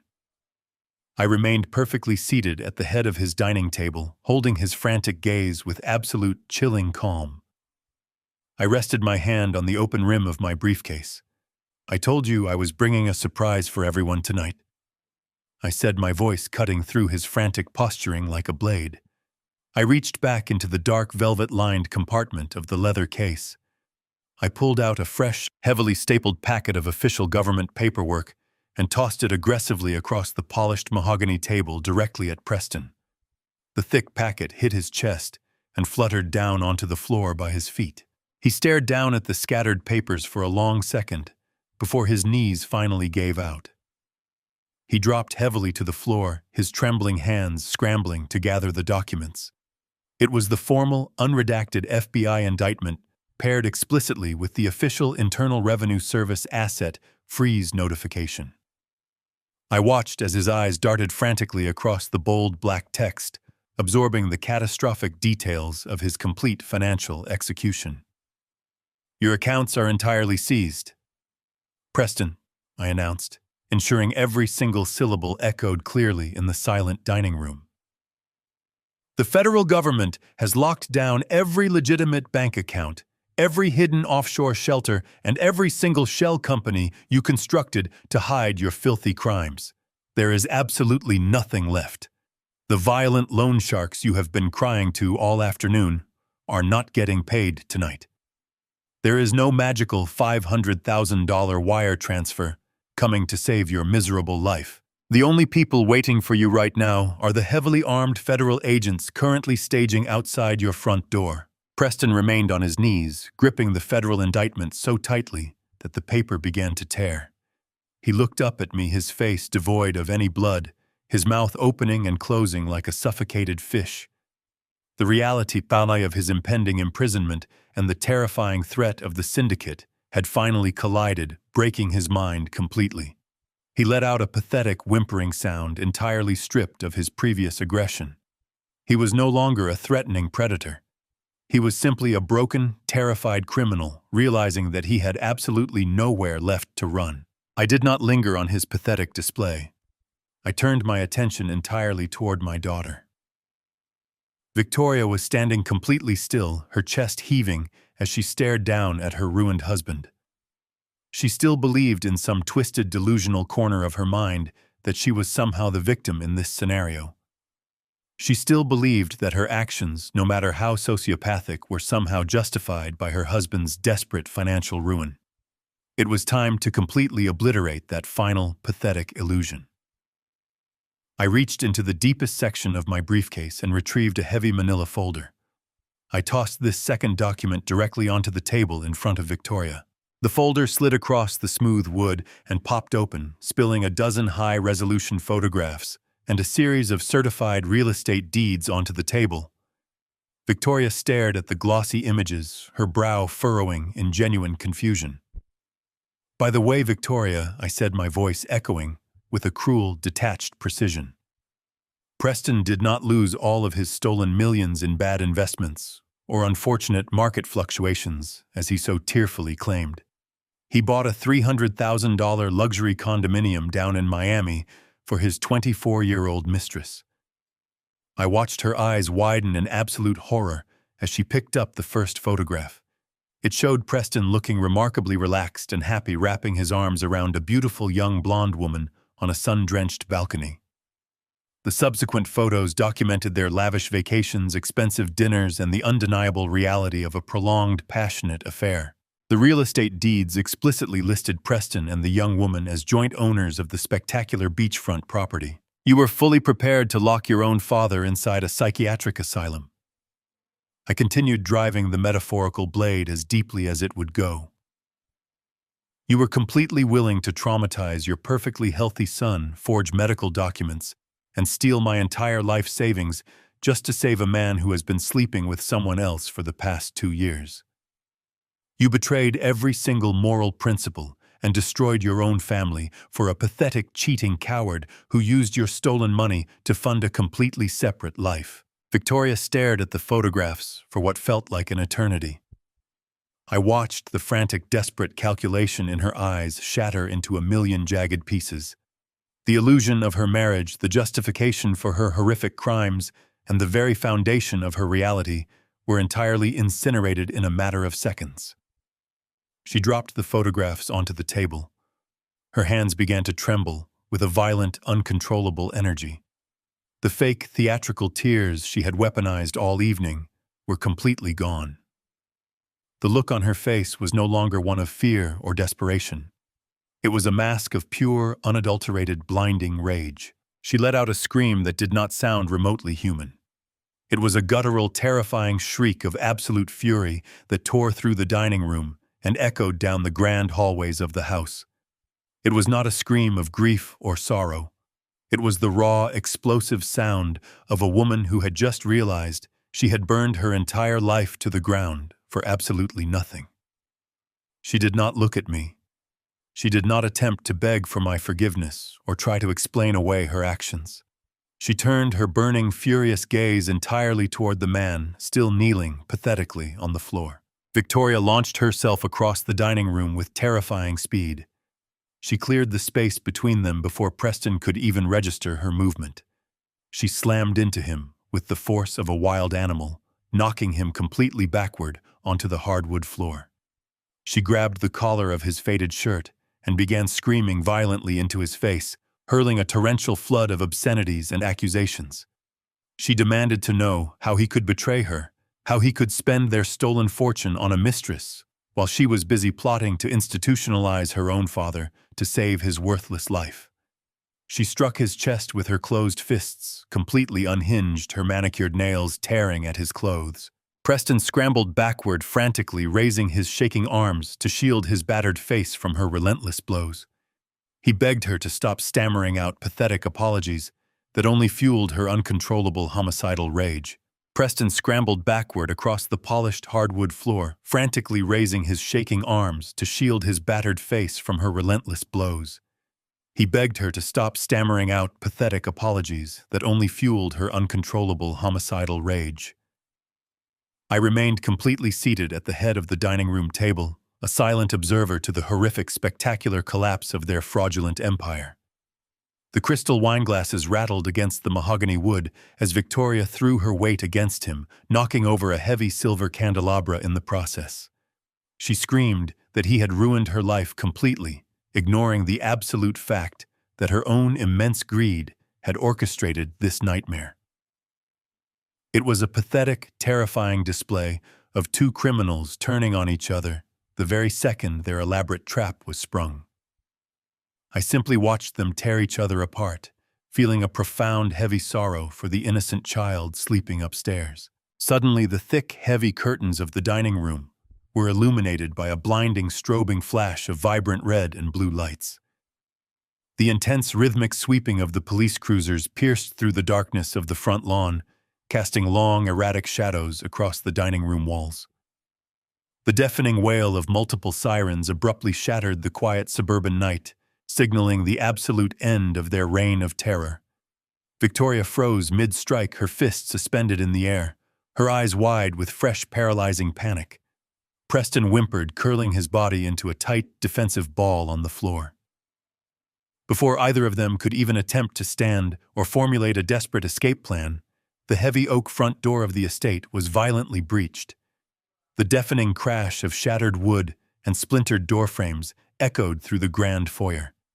Heavy tactical boots pounded against the imported marble floors. Deep, commanding voices echoed through the house, demanding absolute compliance. Within seconds, a half-dozen heavily armed federal agents swarmed into the formal dining room. Their flashlights cut through the dim lighting, immediately blinding Victoria and Preston. The agents moved with terrifying, practiced precision.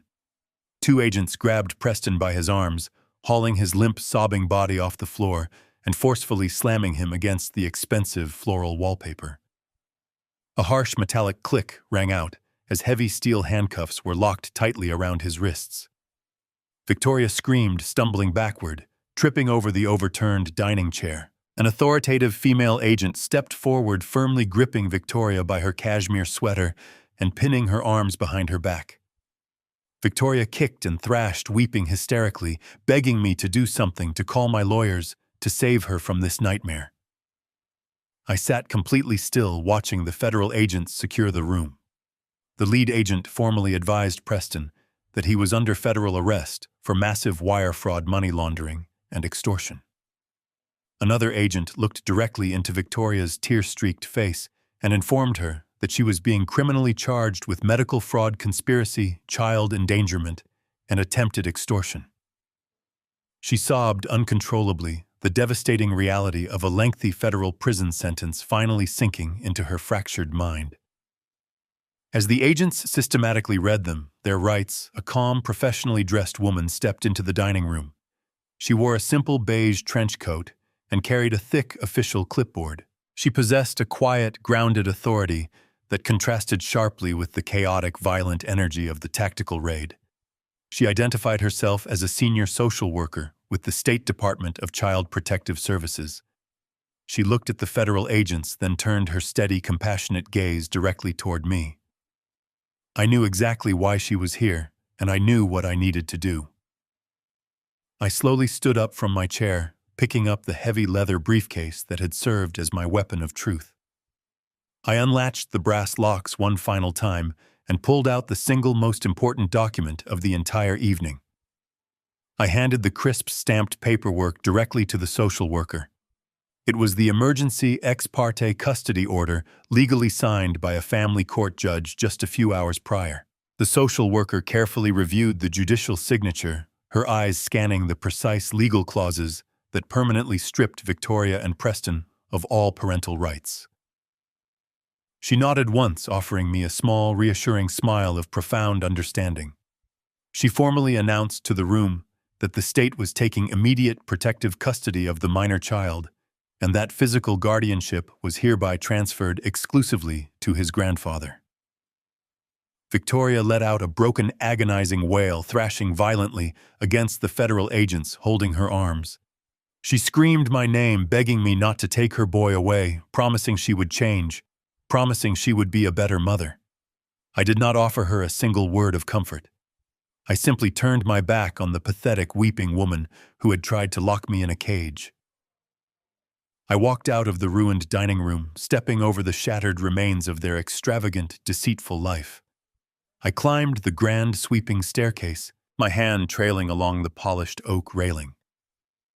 The chaotic sounds of the arrests faded slightly as I reached the quiet, darkened hallway of the second floor. I walked directly to the heavy wooden door at the end of the corridor. I slowly turned the brass knob and pushed the door open. The bedroom was bathed in the soft, warm glow of a small nightlight.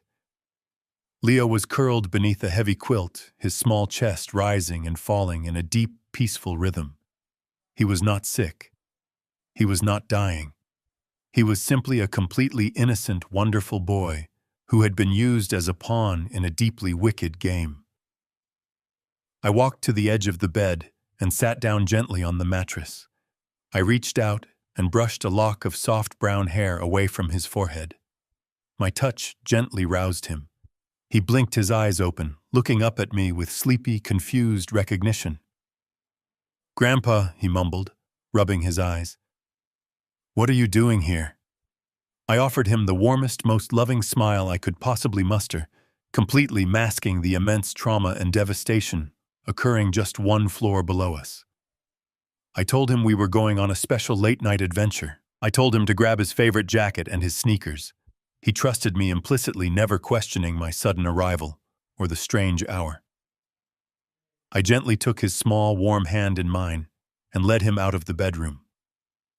We walked down the back staircase, deliberately avoiding the main foyer where his parents were currently being hauled away in handcuffs. We stepped out through the rear patio doors into the cool, refreshing autumn air. I guided him quietly toward the waiting Maybach, opening the heavy passenger door and making absolutely sure his seatbelt was securely fastened. I walked around to the driver's seat and started the engine. The powerful motor hummed smoothly to life. I slowly drove away from the flashing lights. The 70-year-old man drove his vehicle into the quiet night with his beloved grandson, safely asleep in the passenger seat. I lost a greedy daughter, but I truly saved my entire family's beautiful long-term future. Trust is a privilege that must be earned, never a right granted merely by blood. When those closest to you exploit your love and weaponize your empathy, the most profound act of self-respect is to let them face the brutal consequences of their own greed. True strength isn't found in enduring abuse in the name of family. It is found in having the clarity to see through the lies and the courage to sever the toxic ties. Protect your peace, safeguard your legacy, and never allow your hard-earned life to become the collateral damage of someone else's entitlement. Have you ever uncovered a devastating truth hidden behind a family member's smile? How did you find the strength to walk away? Share your story in the comments below. Don't forget to like, subscribe, and hit the notification bell so you never miss another story of ultimate justice.